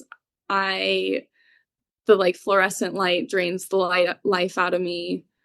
I am just social. I like trying to figure out how to avoid social interaction is my go-to, which is hard because I'm constantly like wearing things that like draw attention and like just being myself. And like, it's like, well, you're kind of asking for people to talk to you if you're wearing a bright pink jumpsuit to the store, but sometimes that's what I want to wear. And I think just like not understanding why I can't just like, it can't just be how I want and people can't understand that is really hard. And like feeling misunderstood is a really big trigger for me. Like often my parents will be like, what's wrong? What's wrong with you? Why does your face look like that? You know, because I just like sometimes have a grumpy resting face. And I'm like, I don't know. My face is just my face. And that has gotten me in trouble my whole life because I've been accused of like rolling my eyes. And I literally used to think that rolling your eyes meant you had to like. So I never thought I was rolling my eyes. I just thought I was just That's like, awesome. My face was just being my face. So I got a silly question for you. Just so you know, before you say that, I love that. Yeah, it's adorable. It's endearing. I love it is. I love that exaggeration. I might incorporate that into my everyday mannerisms because I have a tendency to roll my eyes and not know it. Right? But I think I'll just like, take it to the nth degree and people will not mistake what I'm thinking in my head. Yeah. So I got a weird question. So when, having autism, right, and recognizing how it is in you and seeing in other people, and obviously we, like some of my wife's nieces and nephews are on some form of the spectrum, right, from severe to not so much, to highly, functional, right? Yeah, right. Not, so do you ever get the feeling, because I got this feeling, and I don't mean this might sound bad, but it seems like autism and OCD especially is like everybody goes, that's just my OCD in me. When it's just like, dude, like I know you're not, and I know you don't have autism, even though you like to think you do, but do you feel that way, or is that just something some idiot like me says? So thanks. With OCD in particular, it does bother me when someone's like, oh, it's my OCD. Because I'm like, I know you're trying to say like you just need things organized. You don't have intrusive thoughts telling yourself to like drive into the wrong direction of traffic. Right. We're not the same. Or like you don't have to count your steps to feel okay. Like that's something I did as a kid that I now realize is OCD. Right. And like things don't need to be an even number for you or you won't have a meltdown. Like even like odd numbers used to weird me out. And I always felt like wrong for that. I'm like, what do I do? Like, I feel so uncomfortable, but like, I'm talking about odd numbers. And someone's going to think I'm crazy. They're just numbers, but they like mean something to me. Because that's how my OCD works. With autism, I think like it's hard because it's a spectrum, right?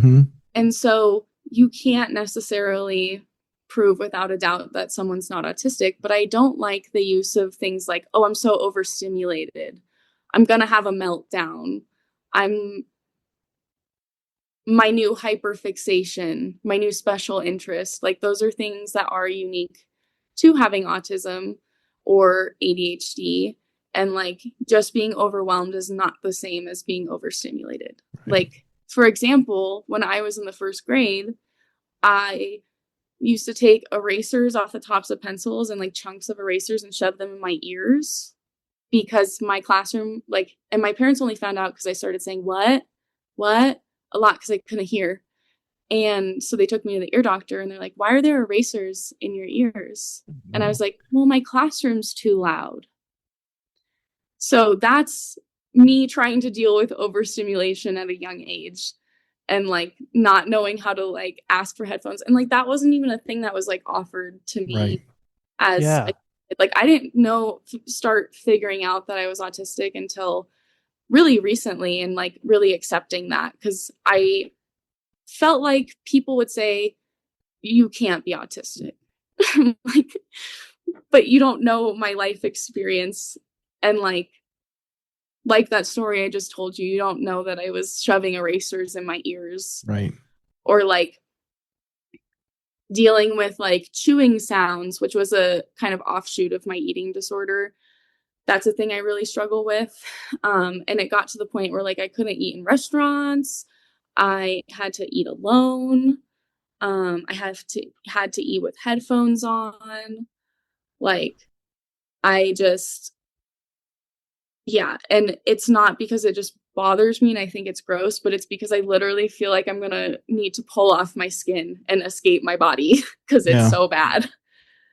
Yeah, there's a podcaster I really like, and obviously I wouldn't say who it is, but she came on one time and just said, well, I realize I'm autistic. And then it's just like, ooh, are you? You know, you don't seem autistic. And like I said, I would never have picked up on that from you. You seem, well, see, no matter how you cut this, it just sounds horrible, right? I should just shut my mouth. But it just like it seems like people sometimes wear it as a badge of honor. And it's like, if you're not, then maybe don't do that, you know, because I don't know what it's like to be you, right, with an eating disorder. So, you know, I could just walk around and say, oh, I'm hungry, so it's just my eating disorder, I'm not going to eat, you know, but that's bullshit, you know. And somebody who truly is struggling with this or autism or OCD, man, just to talk lightly of it, it's just, yeah, no, it is frustrating because then that also leads to people like being like, oh, they just diagnose everyone with that, and then not listening to people's needs and like not making things accommodating. But I also think like there's been a lot of development and research for autism. Like they used to think that girls couldn't have it. Right. Which is not true. Right. And that's because it presents differently in girls. And that's a lot due to social norms and societal pressures, because little boys are able to just like be themselves, whereas little girls are policed into like having good behavior. And like if you're like me and very rule following, which is another way my autism presents, you just follow that and no one realizes until another instance. Like I pulled out all the hair on this side of my head when I was in second grade. Wow. Just because I was feeling a lot of stress. And you're like, what does a second grader have to be stressed about? There was just some things going on in my home life that were just like really difficult. And I always felt like I had to be the mediator because everything needed to be okay. Like I could not deal with conflict, another facet of being autistic. And like everyone just needed to be happy. Like the people I love need to be happy. Like if they're not happy, like it's probably something I'm doing. And so I always felt the need to mediate. And that led to a lot of stress happening that didn't need to be happening because I was just doing it. Like no one was like asking me to do that. Right. But yeah, I ended up doing that. And I remember my mom, we were in Las Vegas and she was doing my hair for a gymnastics meet. She used to do it in cool like spider web patterns. And she like lifted up the top layer of my hair and realized that I was like completely bald under there. And she was like really upset because she was scared looking back. But like how that came off to me was like, oh my God, my biggest secret has been leaked to the world. And that was just like those like maladaptive coping tools, I guess, were early signs that didn't really get addressed. And I don't fault anyone for that because I was doing good in school. Like I was always like advanced and like I was reading at 2 but that's because I have a photographic memory. Another autism thing. which like all of these things that like, there are like things about being autistic that are amazing and gifts, and but there are also things that come with those that are really not great. Like, for example, having a photographic memory makes my trauma sit in my body in such a different way, and how I remember things and process is just so different, and I didn't realize that until now. And I just thought it was just like, I am an artist, I just have always thought this way. Right. So it has given me a lot of answers and like guidance on how to take care of myself. Now, am I going to like take up space for people that have different support needs than me and would be better suited for those opportunities? No, because that's not my place. But I also think I'm uniquely positioned to like talk about my experience with autism and like make people more aware that like there's a lot more going on inside people than you even realize, especially people that struggle to communicate, which autism usually leads to struggles to communicate, which is why I like was so artistic my whole life, because I'm like, how do I get this out besides my art? Because I feel like every time I open my mouth, I'm like not saying what I mean and I can't figure it out. But the only thing that makes sense is art. Makes sense. So anyway, yeah. Thanks for indulging my silly question. And it just, no, it's a fair question. A lot of people have that question. yeah. Yeah, it was a great question. Thanks for sharing and just being, open to sharing this with our audience and with us. Like, that's not easy, and it gives your art more context. And so, right. Yeah. And I know I'm going to get so many people after this being like, you're autistic? Right. Yeah, it's on a need to know basis. That's right.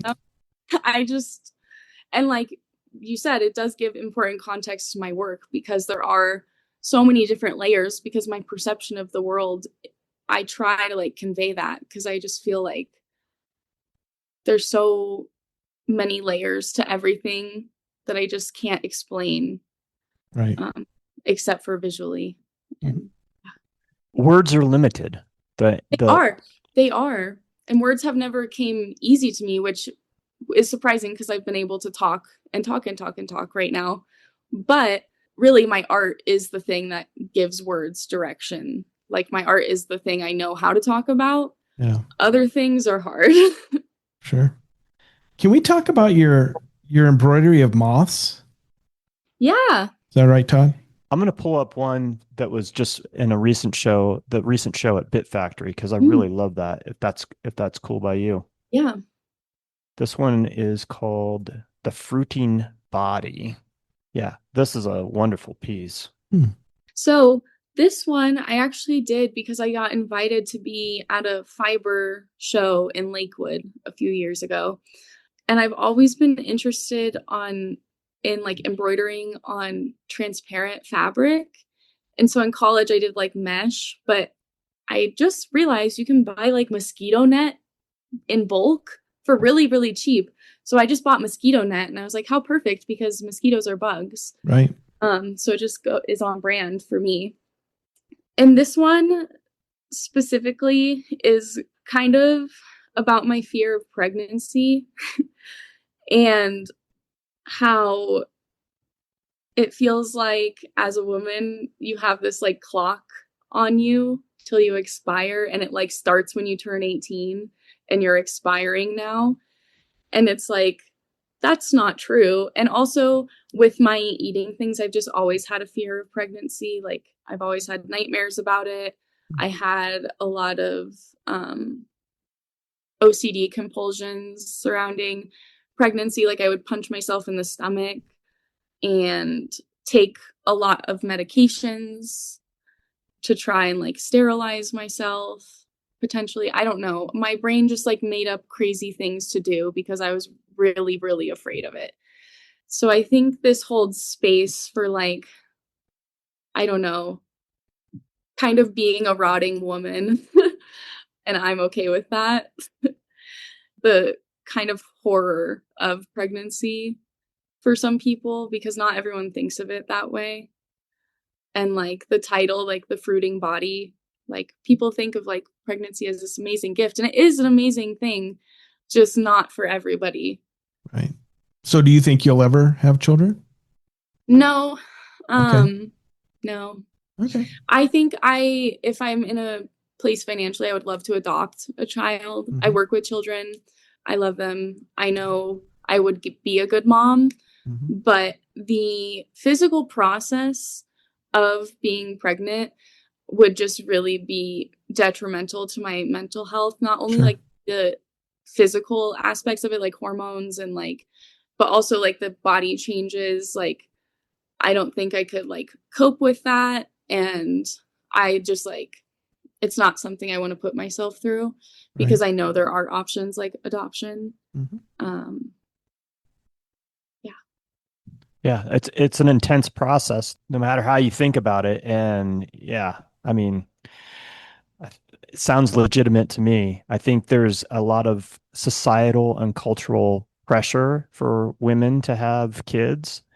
And like I told my children, I'm like, you know what? If you choose not to have children, that's perfectly fine. Like the end all be all for me and for my wife is we don't need to have grandchildren per se. Like that's a their decision, you know? And however that they decide, that's fine. But I think there's a like I said, there's a lot of pressure on women to have children. There's a lot of pressure on women to look a certain way, right?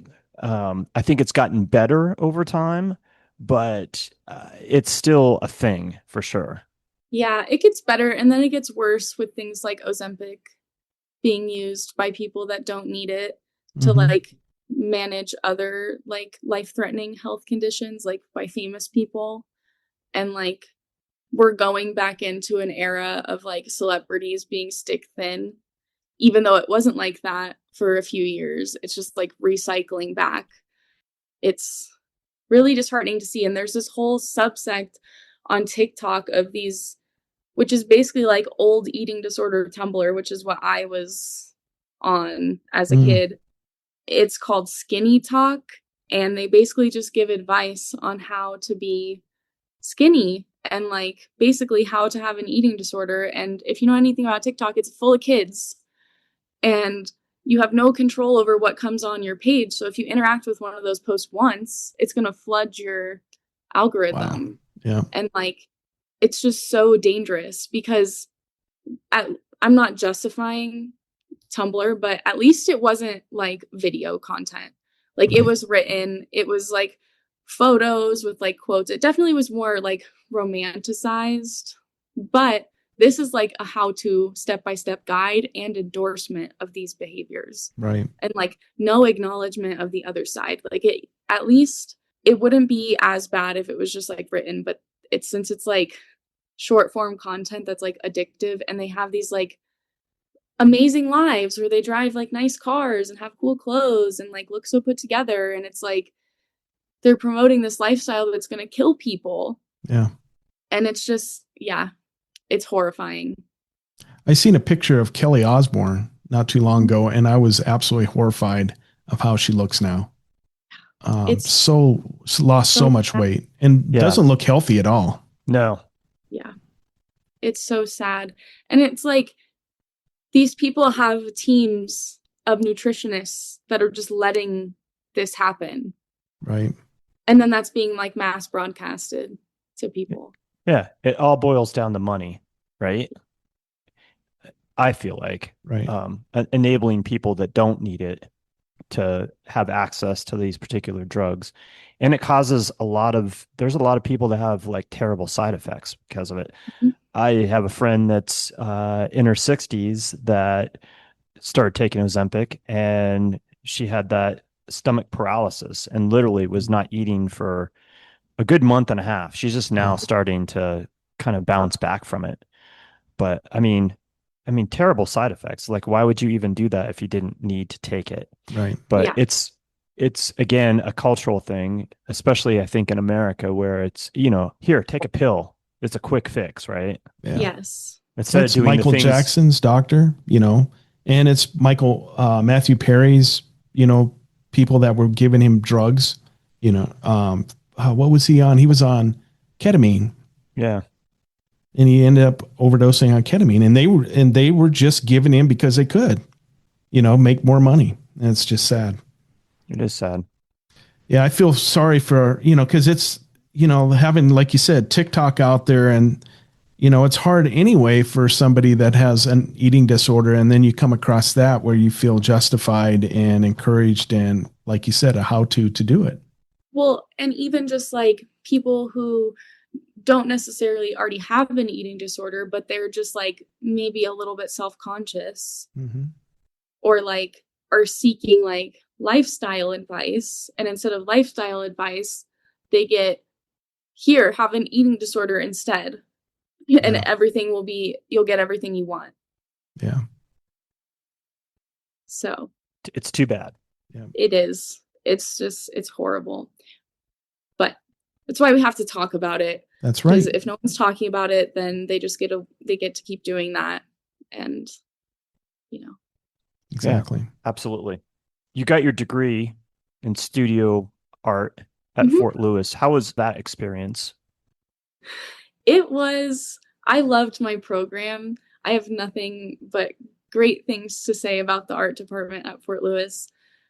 But it was a very hard time in my life because it was my first time on my own, and I was still dealing with all of these issues, and everything just kind of got worse. But I loved, like, I had such small class sizes. And unfortunately, like, COVID happened during the middle of that.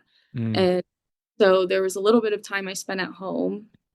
But that was kind of my saving grace, because it took me out of some environments I was putting myself in that weren't the best, and was kind of like, well, now you can't do that. So I'm glad that happened. I was like really depressed at home, but at least I was safe. Right. It was probably the most like lonely, solitary time in my life. I didn't have very many friends. And then someone said to me my last semester when we went back, or my last year when we went back in person, they were like, well, if you want friends, you have to like talk to people. You can't just like expect people to come up to you. And like, that's something that's never made sense to me, because like in movies, people just like go talk to people. Like, you don't have to like do the hard work as the main character, because I just like take everything literally. And I was like, talk to people? How do I even do that? So I made an effort. I'm like, I'm going to talk to someone in every class I have, because I'm tired of being alone. Like, my crazy ex is not here right now. Like, all he can do is berate me through text, but I can just put my phone on silent. Or I guess we were still dating at that point. But so I was sad he wasn't there, but obviously it was for the best that he wasn't there, because he dropped out that semester. But I was like, I'm going to talk to people. I'm going to make some friends. And I was able to make 1 or 2 friends that now are still my friends, and it's great. But yeah, I did a lot better my last semester. And then I started like being more honest about what my work was about, because I had to in my program. Like, that was a really big push for me, because I had never talked about anything before. So it was my first kind of time sharing, this is what my art's about.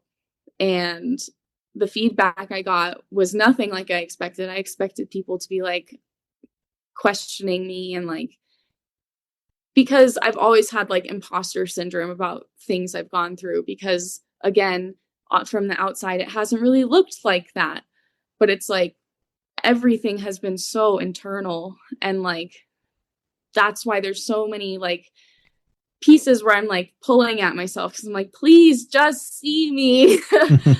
I don't know how to say anything that's going on. And it finally gave me a chance to like put it to words. And I was so afraid my first time in studio seminar, like talking about my work. I'm like, oh my gosh, I'm afraid. I don't know what I'm going to say. And like, I didn't prepare because I was so anxious, and like, I just couldn't even like pick up the pencil to prepare.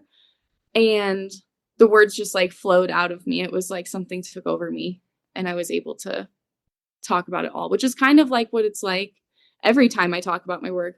And I don't really plan what I'm going to say, because that just, because then I'll just follow it like a script. But yeah, presenting or like talking about my work is the only time I've been able to talk eloquently publicly until I became a teacher. Now I'm a little bit better because I get practice with it every day and kids that know how to roast me. So, it's humbling work. And it's a good experience, right? To like Yeah. be able to get up and present something and in front of a group of people, even if they are kids. Like it's kind of a safe place. And like you said, it's humbling too. There's nothing like a child that will put you in your place that Yeah. quick, right? Hi, I'm Madi Brunetti, and you're listening to the Tenant Podcast. I got a question about the program. So you got a degree in studio art. So what is studio art as far as a program? And then what did it prepare you for in the future? So studio art is more of like a broad program. So you have to do other things. Like if I went to an art school, I would have had to pick a concentration. Okay. And like that doesn't mean I couldn't do other classes. I'm not sure how specific programs work, but with a studio art program, you have to do a little bit of everything. Gotcha. Like I had to take some sculpture, I had to take some like design, I had to take some 2D classes. So I really got a wide variety of like education on different mediums. And that really helped me getting my job at Art Gym, where then I met a ton of other artists that do all sorts of cool stuff, which now helps me in my current job as an art teacher, because now I have a little bit of knowledge about a lot of different things. And I know the right people to ask questions. So it really helped me in my professional career. Like at the time I was like, I just want to paint. Like, I don't want to do ceramics. I don't want to do all of this sculpture crap. But now I'm like, I'm so glad I did it because I do want to do sculpture now in my process, but soft sculpture, because I learned how to crochet. So I want to get into crocheting some things for, future stuff. So what made you pick the college that you went to? Or did they pick you? So originally I had my heart set on going to Pratt in New York. It was so scary. Like I went through the interview process. They had someone fly out to Denver and I like had to meet them in a hotel with my work and like show them all my stuff. And it was so scary because I was only 16 because I graduated when I was 17 because my birthday's in September. So I was always kind of on the cutoff. So younger than my whole class. And I got in, but the financial aid they were going to give was not enough for my parents to be like, yeah, you can go to New York. And honestly, it was a blessing because my whole childhood, I was like, I just want to get away. It's going to be different other places. Like I'll be able to start over. And like the idea of being able to start over was like really appealing because I felt like I really botched my whole my whole growing up, which is not true, but that's how I felt at the time. Like I've already embarrassed the shit out of myself and there's people I don't want to see anymore. So I need to get away. We all feel that way. I was like, I can't go to CU Boulder because that's where everyone went. And that was hard because like my very best friends, who were my best friends since we were like 12, both went to Boulder and like roomed together. So I was always like a little sad about that. But then last minute, I like met someone that went to Fort Lewis. And I'm like, well, maybe I should just apply there because like it's 7 hours away. That's like far enough away. And no one I know is applying there. Mm-hmm. And so I did last minute and I got in and they said you can graduate in 2.5 years instead of 4. Wow. And so I said, yes, sign me up. And I went and it was great getting away. But then I really realized how much I actually need support from other people sometimes. Yeah. And it definitely was an interesting experience. Like I loved being in the nature, but I hated being in such a small place because I had grown up in Aurora and like traffic at the time wasn't horrible. So you could get to Denver in like 25 minutes instead of 30 plus. So I grew up with like, there's a Target close. There wasn't a Target in Durango. We had to drive to Farmington to go to Target. There was only a Walmart and 2 city markets. And the place I used to go all the time was the Denny's because it was open 24 hours. It just felt like I sometimes lived the same day every day. And that was really hard. And also just like being at such a small school, it just felt like I'm not friends with anyone, but everyone knows me. And this is just like really, really hard, which was again another push to like make friends my last year and put myself out there more, because I felt like I was just being like observed without being able to like say, this is actually me, and like have people know who I am. So Right. It's interesting what you just said, that you didn't know a lot of people, but everybody seemed to know you. yeah, because the art department's small, and like I was making like weird, cool stuff. So like people would know like my work, and which sounds like I'm have a big head. I don't like to No, put it I that know way, what you but like, mean. No. I was just making different stuff, and like so people would know. And I just didn't ever really like make an effort to engage with other people until my last year, which definitely helped. And now I have a lot of friends from my art program, and it's like cool. Yeah. I mean, things work out the way they're supposed to work out. They I do do. believe that, you I think know? so. Yeah. You made the right choice for you in the moment at that time. And, when you have a little distance, it's easier to see that too, right? You can go, yeah, I made the right choice going to Fort Lewis as opposed to CU, Yeah, it was hard. It was just, but it was right. It sounded like you had a fair amount of support, at least from some of your professors there too, right? Oh yeah, my professors were amazing, and like always like giving me opportunities and like trying to put me on the right path. And like what was hard for me at the time is when I was getting ready to graduate and I was like so dead set on going to grad school, and my professors were like, you should just wait. Like you need a little bit of time. And I didn't wait, and I didn't get into grad school. Now I'm like not even going to get my MFA, so I'm so glad. Like I wish I would have listened to them, but I'm look back and I'm like, I'm so glad they like told me that and like didn't try to encourage me to do something that they knew wasn't right for me. Right. It didn't work out because it wasn't right for me. And I had to learn that my own way. I couldn't just have someone else tell me, especially because like as a chronic overachiever, I was just like, I have to graduate in 2.5 years and go to grad school so I can be the youngest person at grad school, because I just have to do that. That's a next badge of honor, even though it would have been so hard, and I don't think I would have made it through. And now I've had all this time to let my work grow and change, and it's so much different and like cooler than the stuff I was making in college. And I actually have like a portfolio that I can like talk about like this. I didn't have that at the time. Like I had it in my head, like I knew where it was going, and like, but I needed physical proof of that. So now I just am like, I'm so glad I didn't go to grad school, so I would have missed out on all this growth. Right. Right. Yeah. And you've had a lot of growth in the small amount of time that you've been graduated. You got this residency at Art Gym, Mhm. which that sounds like it was a great experience. Yeah. Yeah, it was amazing. And I got to work with my mentor, Lindsay Bell, who then went on to represent me at Bell Projects when the gallery was still open. So sad. But Lindsay's still an amazing pillar of the art community and does so much work for supporting like emerging artists and artists that are just like making like different work and like may not be as represented by like a lot of galleries.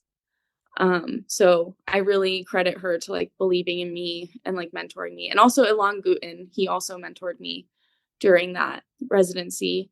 And they really like showed me some artists to like look at and like be inspired by. And like they introduced me to Gregory Crewdson, the photographer. And Mm-hmm. I am obsessed with his work. Like his dioramas from his early stage are so influential in everything that I do. And just like making everything look like a scene out of a storybook is like something I've really latched onto. How type A he is about his process and like making the perfect moment. And like that's what I feel like I'm striving for every time I paint. And like, so that was such a great person to be like put onto. And now I like credit him to a lot of my work, the direction it's gone. And then, yeah, Lindsay helped me do my first solo show at Bell Projects, which was surreal and so cool. Another opportunity to like talk about my work. I led my first bug pinning demo. Oh, I did one during the residency at Art Gym, but the one at the gallery was cool too, because it was like at night and it was spooky. But yeah, got to do an artist talk there too. And just like, that was an amazing experience. And I loved Bell Projects. It was such a great space. And yeah, now I'm kind of just going underground for a little bit because I'm working on a new series of work, which this paint is in it. And then this bunny over here is kind of part of the new series. And I'm just kind of waiting for the right opportunity to pitch it to, because I have big ideas and I need to make the work. So I'm just kind of. So can you talk about that shift? And I'd like to talk to you about the piece behind you, the one with the wolf and can you talk about that piece and then talk about what you envision as the body of work? Yeah. So the piece behind me comes from one of my friends who does this really cool extreme sport called highlining, which I got into when I met my partner. And it's so fun. And we basically like dangle over canyons and like do cool daredevil stuff. And he's an artist too. He found this wolf skewered by a moose. Or no, it's not a moose. It's an elk. Like an elk, yeah. Not a moose. An elk on the side of the road I'm not sure what kind of job he has, but they found it and it was in his truck. And I saw it on his story and I was like, can I paint this? It's so cool. Like, can you send me a few more pictures? And he sent me a couple pictures and a video, because I've always been inspired by roadkill, because it's like the aftermath of tragedy thing I grapple with in my work a lot. You know, the saying, like, it's like a car crash, you can't look away kind of thing. Yeah. And like thinking about the moment after everyone leaves and like what's left behind is something that I find really interesting and I'm thinking about a lot. And so I wanted to do this piece, and it's interesting when I get the subject matter before I get like what I want the piece to be about.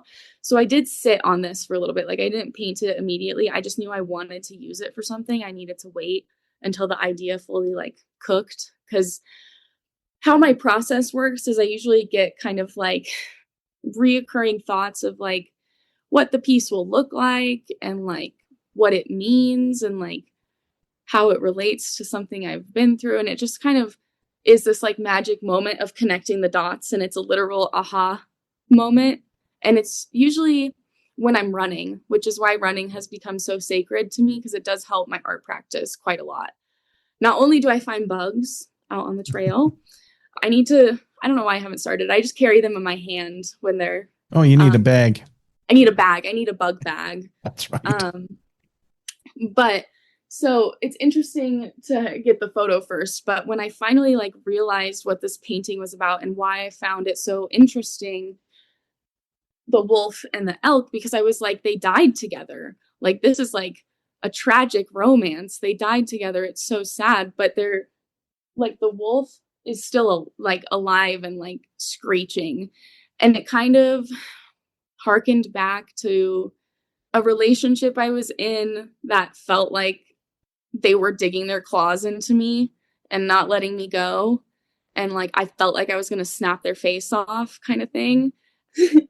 That's what this one kind of evoked at first. And then I thought about, well, they're dying together. That's kind of like a gothic ending. Then I think a lot about like horror and like slashers in particular, because of their objectification of women, using the female body as something to be like consumed, sometimes literally in the case of cannibalism. Cannibalism is kind of a slight undertone in my work with like the guts and such, but I use the guts more so as like, one, they're kind of shocking, but two, this is what's inside of us all. So it's not objectifying one kind of body. It is just presenting you with the body, and how at the end of the day, we're all just kind of meat suits walking around. Yes, there's all this like emotional tension but it's all going to be like consumed by maggots anyway. Well, and then you got flowers and greenery and stuff in it Yeah, too. because So I really think like, and what this series of work is about is it's about female rage and how that's like underrepresented and can be represented in a way that doesn't like demonize men. Like I can still talk about like being wronged by men without like having to show like a guy's head cut off, even though that would be maybe like something fun to paint. I don't know. We'll see if I do that in the future. But like that's not where I'm at right now and like how I want to like tell these tales because they are from my life. And I'm like, it was a really complicated story.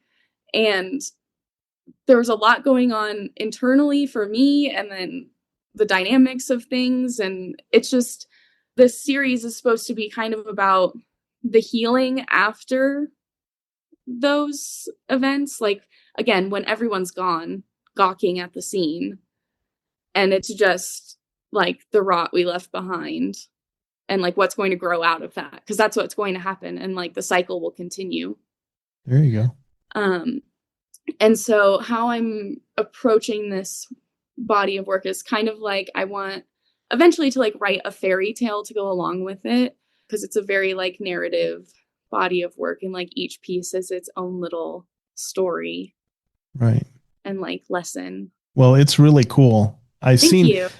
some on your Instagram, but they're mostly videos that I see of you Yeah. actually painting it. So I haven't seen like a good picture of it blowing up. So I'm looking forward to being able to see it either on your portfolio or a still piece on your Instagram, or even better yet, seeing it in an exhibit. That would be wonderful. Eventually it'll get there. I'll post pictures of it once I'm done painting. I try to like leave that to Yeah. till Oh, the end. yeah. But then like it's the fun part about my process is it's really not fully done until it's like in a gallery because there's no bugs or embroidery or like sound and like the whole. Ooh, is it going to have bugs and embroidery and sound and Yes, everything? it's going to have all the things. Nice. Yeah, I'm so excited. I'm excited with you. But it's gonna take time and like because like I've just started pushing myself a lot harder with the detail work, just really making each painting feel again like its own little story, adding every little bit of like the roses, it's like every rose has its thorn kind of thing. I kind of wanted it to feel like they might be like barbed wire kind of crunching in there and like thinking about how natural things can be imposing and also like looming but beautiful at the same time, like the dichotomy between grotesque and like kind of morbid and really beautiful and sublime and serene. I mean, that's life, right? That's life in general. It is life. And that's something I've just always found so interesting because to bring it back, as an autistic person, I want everything to be black and white. But life is not that way. Right. So that's something like I'm just constantly trying to understand and fascinated by is like things are not one way. Yeah. Everything's kind of messy. That's hard. That's really hard. Yeah, it's really messy. And the universe is complex. And I think a lot of times, at least humans roll through life, just looking at everything at face value, which is a dumb way to look at things. But, it is what it is. I want to talk about the other piece that's behind you. The rabbits? Yeah, the bunny. Yeah. Yeah. The Rot Beneath It All. Is that the title of it? Yes. So this kind of goes along with what I was just talking about, but this piece in particular, I'm really, again, inspired by roadkill. Part of me, like when I was a kid, because I've always been very emotional, like I used to feel like my plushies would get sad if I didn't sleep with them on a rotating schedule. And like one would feel left out. So like I'd see dead animals and be like, try to tell myself they're just sleeping. Like, so when I see roadkill, I'm like, yes, it's kind of horrific. Like this one, for example, the one it's based off of, the leg had been totally like, when you just saw the bones and it was kind of like twisted, which is where like the distortion of like the several legs and like ear coming out comes from. Because I try to kind of abstract the roadkill a little bit. Not only because like I don't think it's bad to paint roadkill, but it can just like come off as kind of like too much, and just kind of it imbues it with like a little bit of whimsy. Well, it's not like a real rabbit that died. It's this weird creature. And now I'm wondering, like, what planet did this thing come from? And it becomes less about like death as a sad thing, and whereas death is kind of like the end of a story that you're trying to piece together. And the thing that's like wrapped around it is a spinal cord, which I wanted to kind of look like tree roots. Because again, like I love slashers and I love gore, and like I think it's cool, and like when it's used in the right way. When it's like too much and like just kind of like torture porn, like that's not great. But I think it has its place and can like be used to convey a lot of different messages. Again, because it's so visceral, and it's like, this is what's inside all of us. Like, we all have a body. That's something you can't escape. You have to be in a body.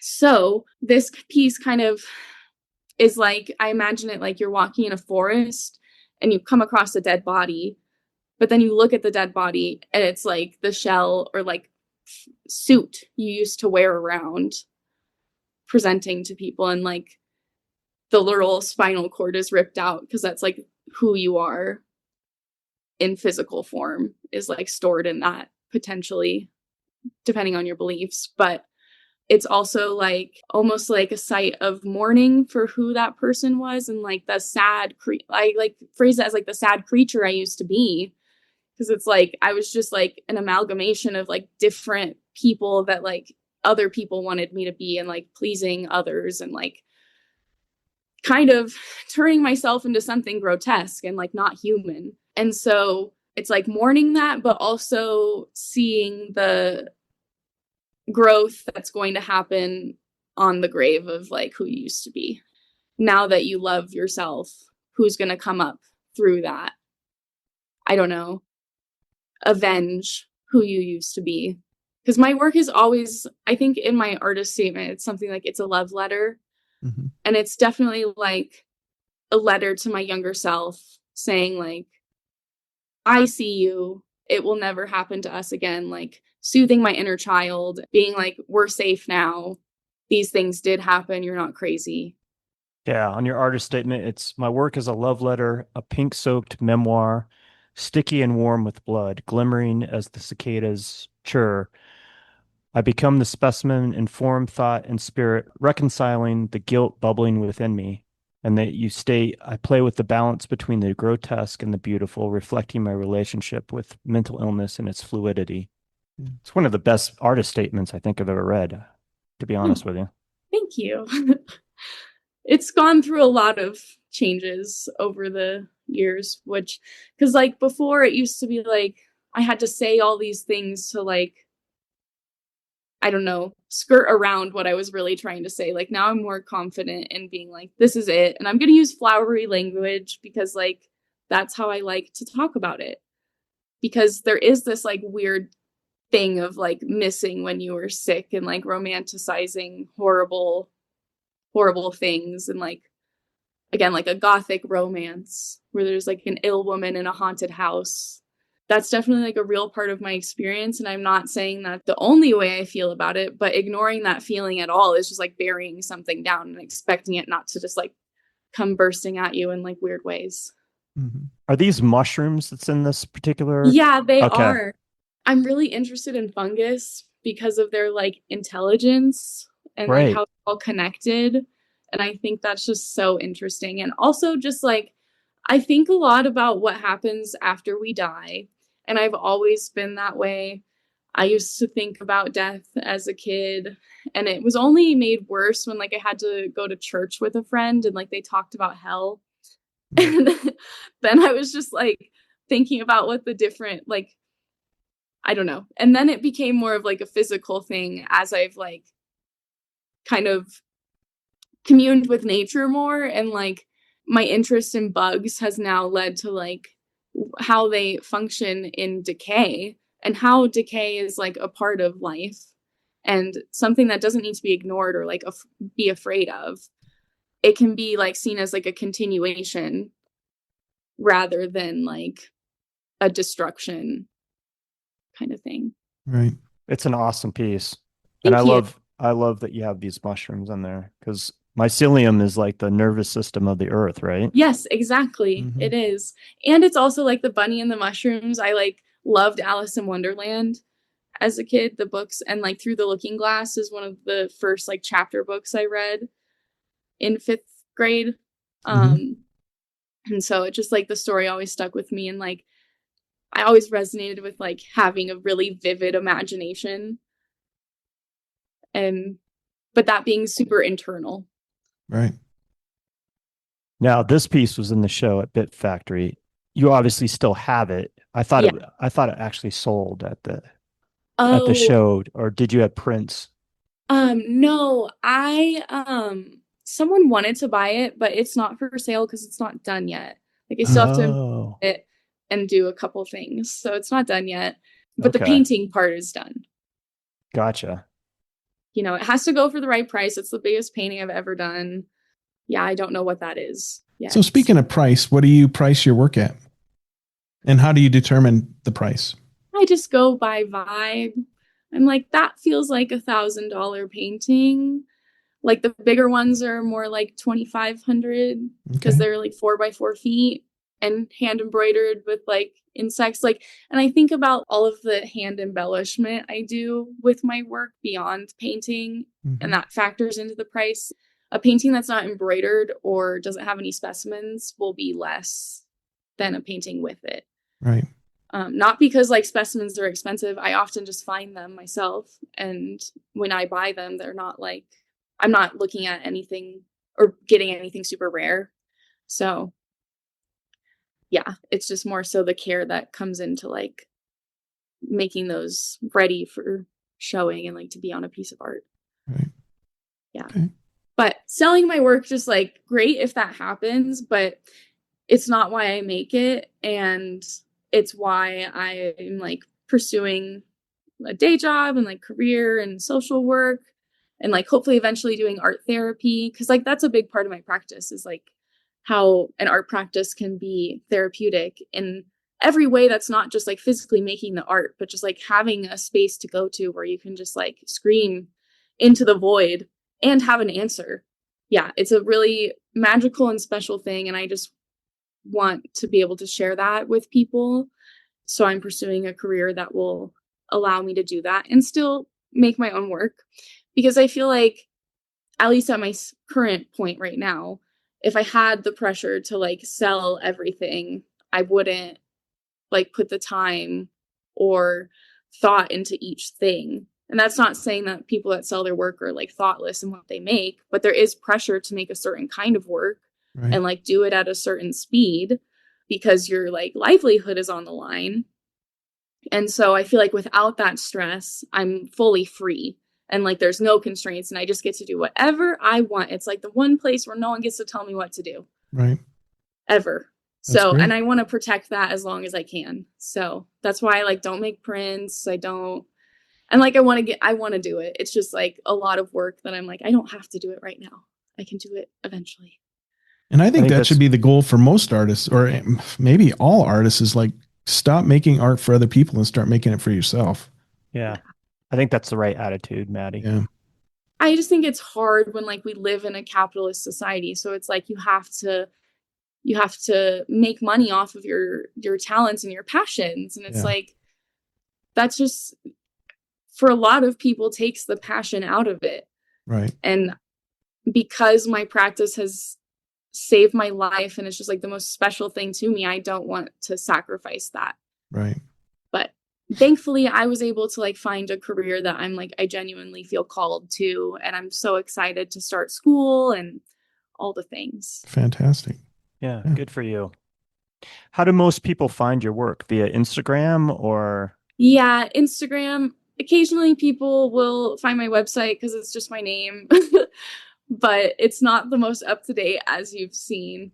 Um, but yeah, I mostly direct people to my Instagram just because that's where I put the most content.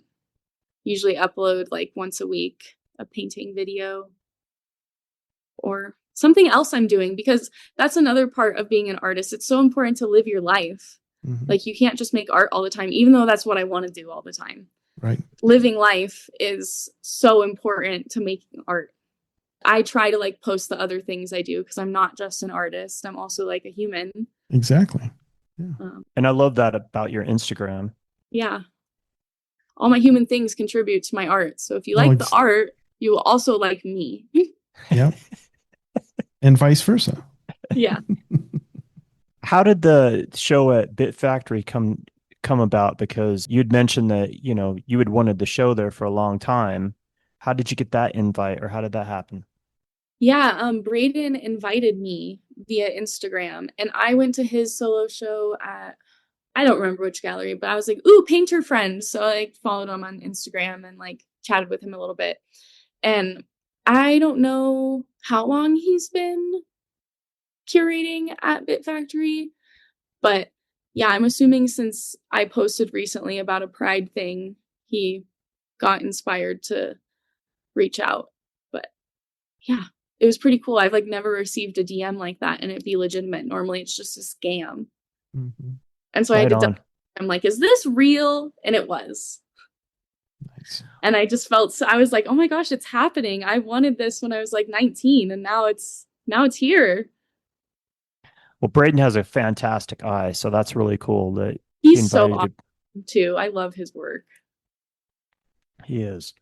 I want to talk about one more piece before we let off today. Cool. This is At the Dinner Table. Yes. And was part of that recent exhibition. This is, it's intense, and I love it, both for the grotesqueness of it but also for the beautiful part that we were talking about that, is all part of life. Yeah. So this painting came about because I was invited to be in the bread show, the first one that happened at Bell Projects. And I was like, bread? I don't want to paint bread. I'm literally afraid of bread. I can't tell anyone that. What do you mean? So then I was like, how am I going to paint bread in a way that like makes sense for me as an artist? Because that was kind of hard for me to think about. And I'm like, well, I've always kind of wanted to paint what it feels like to sit at the dinner table with your family when you're anorexic, and like you literally watch food morph before your eyes into something horrifying, which is something most people don't understand, because food is just something you eat to live, it's inevitable. You can't not eat. That's what's also so tricky about like healing from eating disorders. It's not like alcohol where you can just abstain and not go anywhere where alcohol is and like keep it out of your house, and you have to eat food. So feeling like very confronted by food not my whole life, but for a long time, is why I kind of chose to make it so intense. And then I was also thinking about like, what would the dinner table look like at the family that's in the Texas Chainsaw Massacre, which is my favorite horror movie. Like, what would their dinner table look like if they lived in like a Gothic mansion? And it would probably look kind of like this, but with more like humans, because, cannibals. But thinking about different really dramatic scenarios where food becomes horrifying and like how to convey that in a way that's not like silly. Because I have painted like a bread painting that's a little more silly, but that came after this. And it was really important to me to just like really communicate that fear. So I'm like, what are people afraid of? They're afraid of mold. They're afraid of bugs. They're afraid of raw eggs and baby chickens. Like, that's a weird thing in the West. Because like I hear people like look at certain like Asian cuisines with, I think there's a dish where you eat like chicken in the egg. Yeah, balut in the Philippines. Yep. Yes, and like people will be like, that's disgusting, and I'm like, okay, so that's scary. But then to me, I kind of also included that as like a representation of like the inner child and like being stunted and like feeling trapped in this time period, which is also kind of why everything is moldy and it looks like a still life that got left out for too long. And then people are also afraid of wasps, so I put a nest on there. Mm-hmm. And tentacles are scary to people, and eyeballs not in the sockets, that's also scary. Teeth falling out, that's a common nightmare. So I was really just trying to grasp onto anything that would be kind of universally scary to people, or something that people have been scared of in the past, kind of like nightmare fuel. And then talk about the usage of like the pomegranate, because I think of that as kind of a beautiful fruit, you know, Yeah. but and also very sexy. Yes, I think of pomegranates as like temptation, because food always felt like a temptation, because it's like I have one voice in my head, the angel on my shoulder being like, don't eat, abstain, be pure. You should not make a footprint when you walk in the snow. um, and then I have the devil on my shoulder that's like, just indulge, you only live once. Food's so good. Like, like the feeling of eating is like so good, but then when you struggle with food, that only lasts a moment. What lasts forever in your head is the feeling of like being full and replaying that over and over and over and over again, and you feel disgusted. It's kind of like if you've watched there's some movies where they like strap people down and like force them to watch things as like a form of torture, and it kind of feels like that, like like watching yourself have to eat and rewatch it over and over. Like I used to make myself eat in front of a mirror so that I wouldn't eat too much, or like I wouldn't enjoy my food because I would be looking at myself. And yeah. So it's like the movie, So The Clockwork Orange.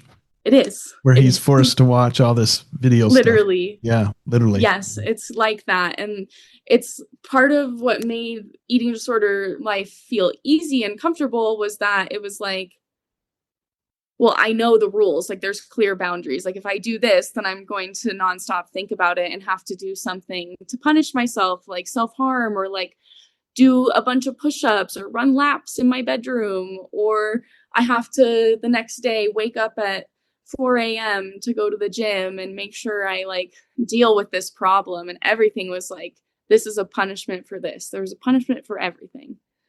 And no one was telling me to do it but me, but like the stakes felt very real. And then is this a cantaloupe on the right hand side, or? It is a grapefruit. Grapefruit. Okay. Yeah. That's the word I wanted to use, not cantaloupe. Grapefruit. Yeah. And grapefruit to me has always been a symbol of diet culture, because it's like just eat half a grapefruit. There's like a grapefruit diet where you just eat grapefruit, and it can also interact with SSRIs. So, and I also like, again, like the sensual pieces of the painting are to create that like push and pull of like, I'm really grossed out, but I'm also like, I want to dive in kind of thing. Right.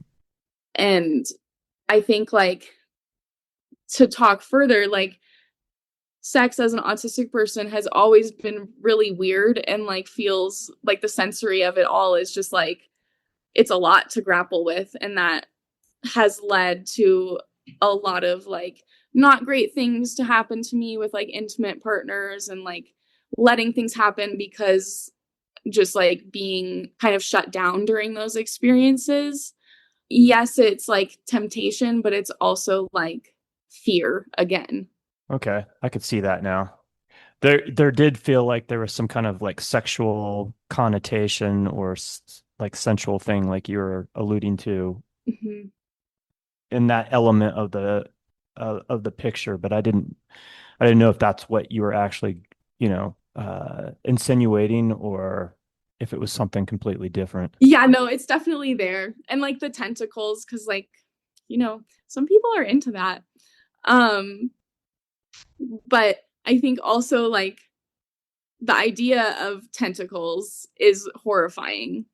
So kind of just the dichotomy and choosing things that like have double meaning in Yeah. drastic ways. Very interesting. Yeah. Great piece. Thank Great you. piece. What do you have coming up? Do you have any exhibitions on the schedule right now, or anything that you have coming up between now and the end of the year or into the beginning of next year? Not really. I'm just gonna put my head down, make work. I got a lot of things brewing up here, so I'm excited to just get my schedule back because I ran a marathon last weekend. That was my last like big race of the year. My last half marathon is in September before my birthday. And then I get to like take a little bit of a break before I start school in January, kind of get my house in order and like figure out what my life's going to be like with this new thing added and what I'm going to do, and trying not to stress out about it. Right. Well, I know you're going to do well. Yeah. That's fantastic. Congratulations on you. this new chapter of your life. Anything else that you want to talk about or mention before we leave off for today? I don't think so. I think I talked about a lot of things. Did you have fun? Yeah, this was Good. so fun, and it was easy. It wasn't scary. I am sweaty though. Me too, but it's like 80 degrees, 83 degrees in my studio right now. Well, I really appreciate you coming on and sharing your work and especially sharing your story, because I know it's not easy, but I think the subject matter is important. And like Todd and I say a lot, you know, somebody out there needs to hear this. And so thank you for sharing. We appreciate it.